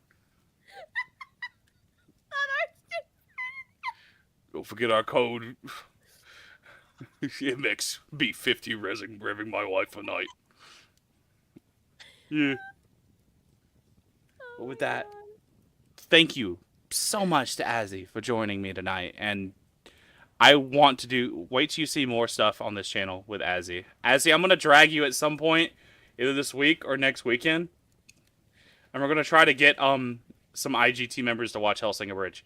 Yeah, let's go! I finally got Mocha to watch it, so she gets a lot of the references that I've been making for like 10 years. But oh my god, I still love the that one clip that we got from Swole on the Ace Attorney thing where it was just I don't remember what and was like said, that, but you've lost me. Yeah, I know. And then the bit about the alcoholic father, you just immediately be It a is- sport and grab daddy another beer, would you? I'm trying to have a serious conversation with you. Oh, I am too, and I'm failing, and I'm sorry. It's just I'm so agitated that this blonde little shit strolled into my room, destroyed my 70-inch plasma TV, and is trying to impress me like I'm his alcoholic father. Be a sport and bring daddy another beer, would you? Really? Really? Release restraint level 1. You were talking all that good demigod shit a second ago. Then I blew your Come leg on, off. demigod. Regenerate your legs. Summon your demons. Fight me. Hit me. Give me a hug. I fucking love TFS Alucard. there was also an entertainment budget. It's $20,000 for Mrs. Candy. That's Candy with an I, by the way. By the way. I just love it. All the music. Sorry, I can't hear you. And all of the sexual harassment. I'm not apologizing. I'm not apologizing. I was told that I would make a good Saris cosplay. Don't do this to me. I'm incredibly gay for Saris. Dude, who isn't gay for Saris? Look, to be fair, look, Gay for fun Saris. fun fact, Azzy, did you know one of my main inspirations for my Sona was Saris? That does not surprise me. Not because of the red hair. I'm naturally a redhead in real life. So, She's a blonde. well, in the original series, she was a redhead. I've always seen her as blonde. A lot of I don't know if it's the lighting, but she had orange, red, ginger hair in the original series. Oh. Interesting. Well, now I Jade, know. go look up Saris Victoria. I don't know. I'd probably fuck Integra too. I'll be real with you. I feel like if I tried to, she would just shoot me. Oh, good luck with that. That just makes me hornier. Oops, did I just accidentally a war? Did I just accidentally a war? Yes, sugar lips. Oh my god, no, that still fucks with me. That's canon. That's canon. Yeah, it is. No, my favorite thing was the end where they were trying to figure out why he was a cyborg, and the fact that that's actually canon in the series that no one knew. Just suddenly, oh. Yep. Well. The Catholics are I leave crusading. for a day, and Right. the Catholics are crusading, while The Nazis are invading. Anderson, it's been a few days, but it feels like years. It feels like a long time. And you want to say Logan? Anderson, what's this guy's name? Oh, look out. You better watch out for... Yeah, Never got that it. line is just me and Mocha alone. Bet you I'm right. Bet you're wrong. Wrong. Bet you're a skank. Bet you're an asshole. Bitch, Bet I eat people. I love the way he says it, like in the actual recording too. Just bet you're a skank. Bet you're a skank. Bet you're an asshole. Which I Bitch, proceeded eat to people. fuck. Have sex with. That's right. I'm going to fuck the fear turkey. Not the fucking turkey. Follow me It's like- always in person too. It's never in person. I get a boner. It's awkward. Quite. What's the It's other always one? awkward. The bit with the dandy man. Hold on, I need to tweet about this. Hold on, I need. Something wrong with Darren Tegra. Hey, Dandy Dick. Fucking Nazi! Hey, Dandy Dick, you missed. Man, that dude sure has magic cards and magic hands. I love TFS Alucard so much because he doesn't take himself seriously. Yeah, there's one thing, and this is just my own Like, personal in the nitpick. canon, I he's hate. just a fucking psychopath. Oh my god, the thing. In the canon, he's a psychopath. In the abridged, he's a nitwit. He's still kind of he's a sarcastic psychopath in the canon. Oh yeah. That's the thing is, The I've sarcasm gets turned up to 11. watched the original, I've watched Ultimate, and I've watched Ultimate Abridged, obviously. Oh yeah. I'm gonna go out on a limb right here, Azzy, and say Anderson is a lot more intimidating in the original than the Ultimate. Yes. Yes. Anderson is a goofy ass motherfucker in the Ultimate. Yeah. Motherfucker's built like a fucking apartment complex. He is. He's fucking huge. Like Bro- what? Bro, He's like the fucking bro looks what? like the Bank of America. Which is so funny because he's not even American. Bank of Ireland, more like it. Bank of Ireland. But in the original, he's actually intimidating. He actually seems more serious and like a person I wouldn't want to fuck with. In the Ultimate, I wouldn't be afraid of him at all.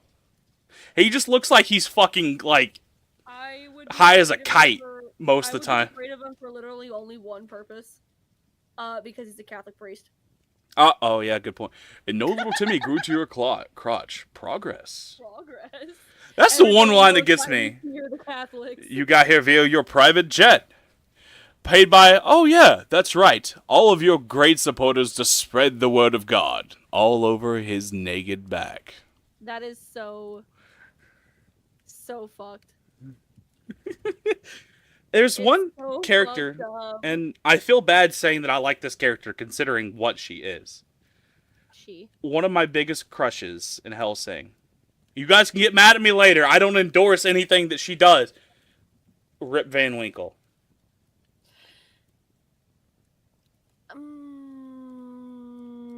I'm gonna let you have that one. But it's so hard to enjoy her with how she is and considering what she stands for. Listen, I can't judge. And then they turned her into a fucking like early 2010s Tumblr girl. In any other circumstance, you may have had a point there. Oh my god, okay, the bit where he catches the fucking bullet? Excuse me? Yeah, Sir? Did you okay, in the actual Ultimate, you remember what he fucking says? I do, yes. Man looks dead into this woman's eyes, bullet in his goddamn mouth, and goes, "Look what I got." I fucking died. I fucking died. Alucard's English voice actor is fantastic. Hot as fuck, yes. I fainted. I fucking I mean, you know he was in fucking COD, right? And they brought back his actual English voice actor to do the lines. He was! And they did! Yes, I do know because Imagine I getting have fucking episodes. killed by fucking Alucard in COD. No! That just fucking walks up and shoots you, pops you in the fucking temple! Well, I mean, the thing about it, he would have a fucking field day in like a COD lobby. He would. Cause he'd be sitting there, all these people talking shit, and he's just sitting there like, interesting. He'd pull a rock, just sitting there watching the fucking newbies like, Interesting. Alucard in COD is like Rock in a fighting game. Tell me I'm wrong. Yeah, no, that's fitting. You put Rock in a fighting game and he's like, alright, let's begin. No, you put Rock in a fighting game, you know that fucking image of Goku that's completely shadowed? Yes! And it's just... That's him!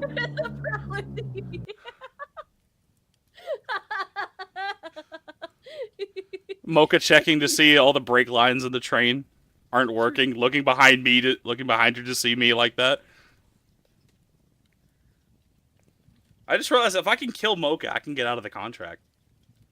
No, If I don't kill her, if something else kills her. I'm not killing your wife for you. No, I'm not asking you to kill her wife. I'll just get someone else to. I'll hire Liam.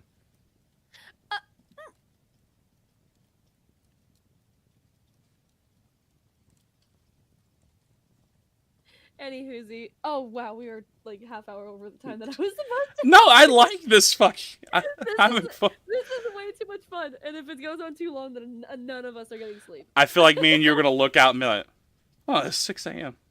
Just what the fuck? Why is the sun? Oh no. I did that. Okay, like one more thing before I go. I remember I was playing World of Warships with some friends, and it turned into one more round syndrome. Oh no, I. Hate And then at one that. point, back in where I lived in Georgia, the room I lived in, it was like 2 big windows that faced the east into the backyard. So when the sun would come up, it would just show directly through. I remember I'm like, did someone turn on the light? And I look behind me, I see the light peeking through the window, and then I look at the clock and it's like 7 a.m. I'm like, oh. Oh shit.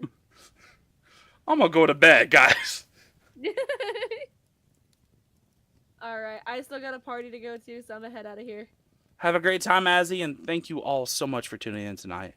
Have a wonderful was morning, evening, wherever you are in the world, and just remember, if you think you heard it, no you didn't. Goodbye, everyone.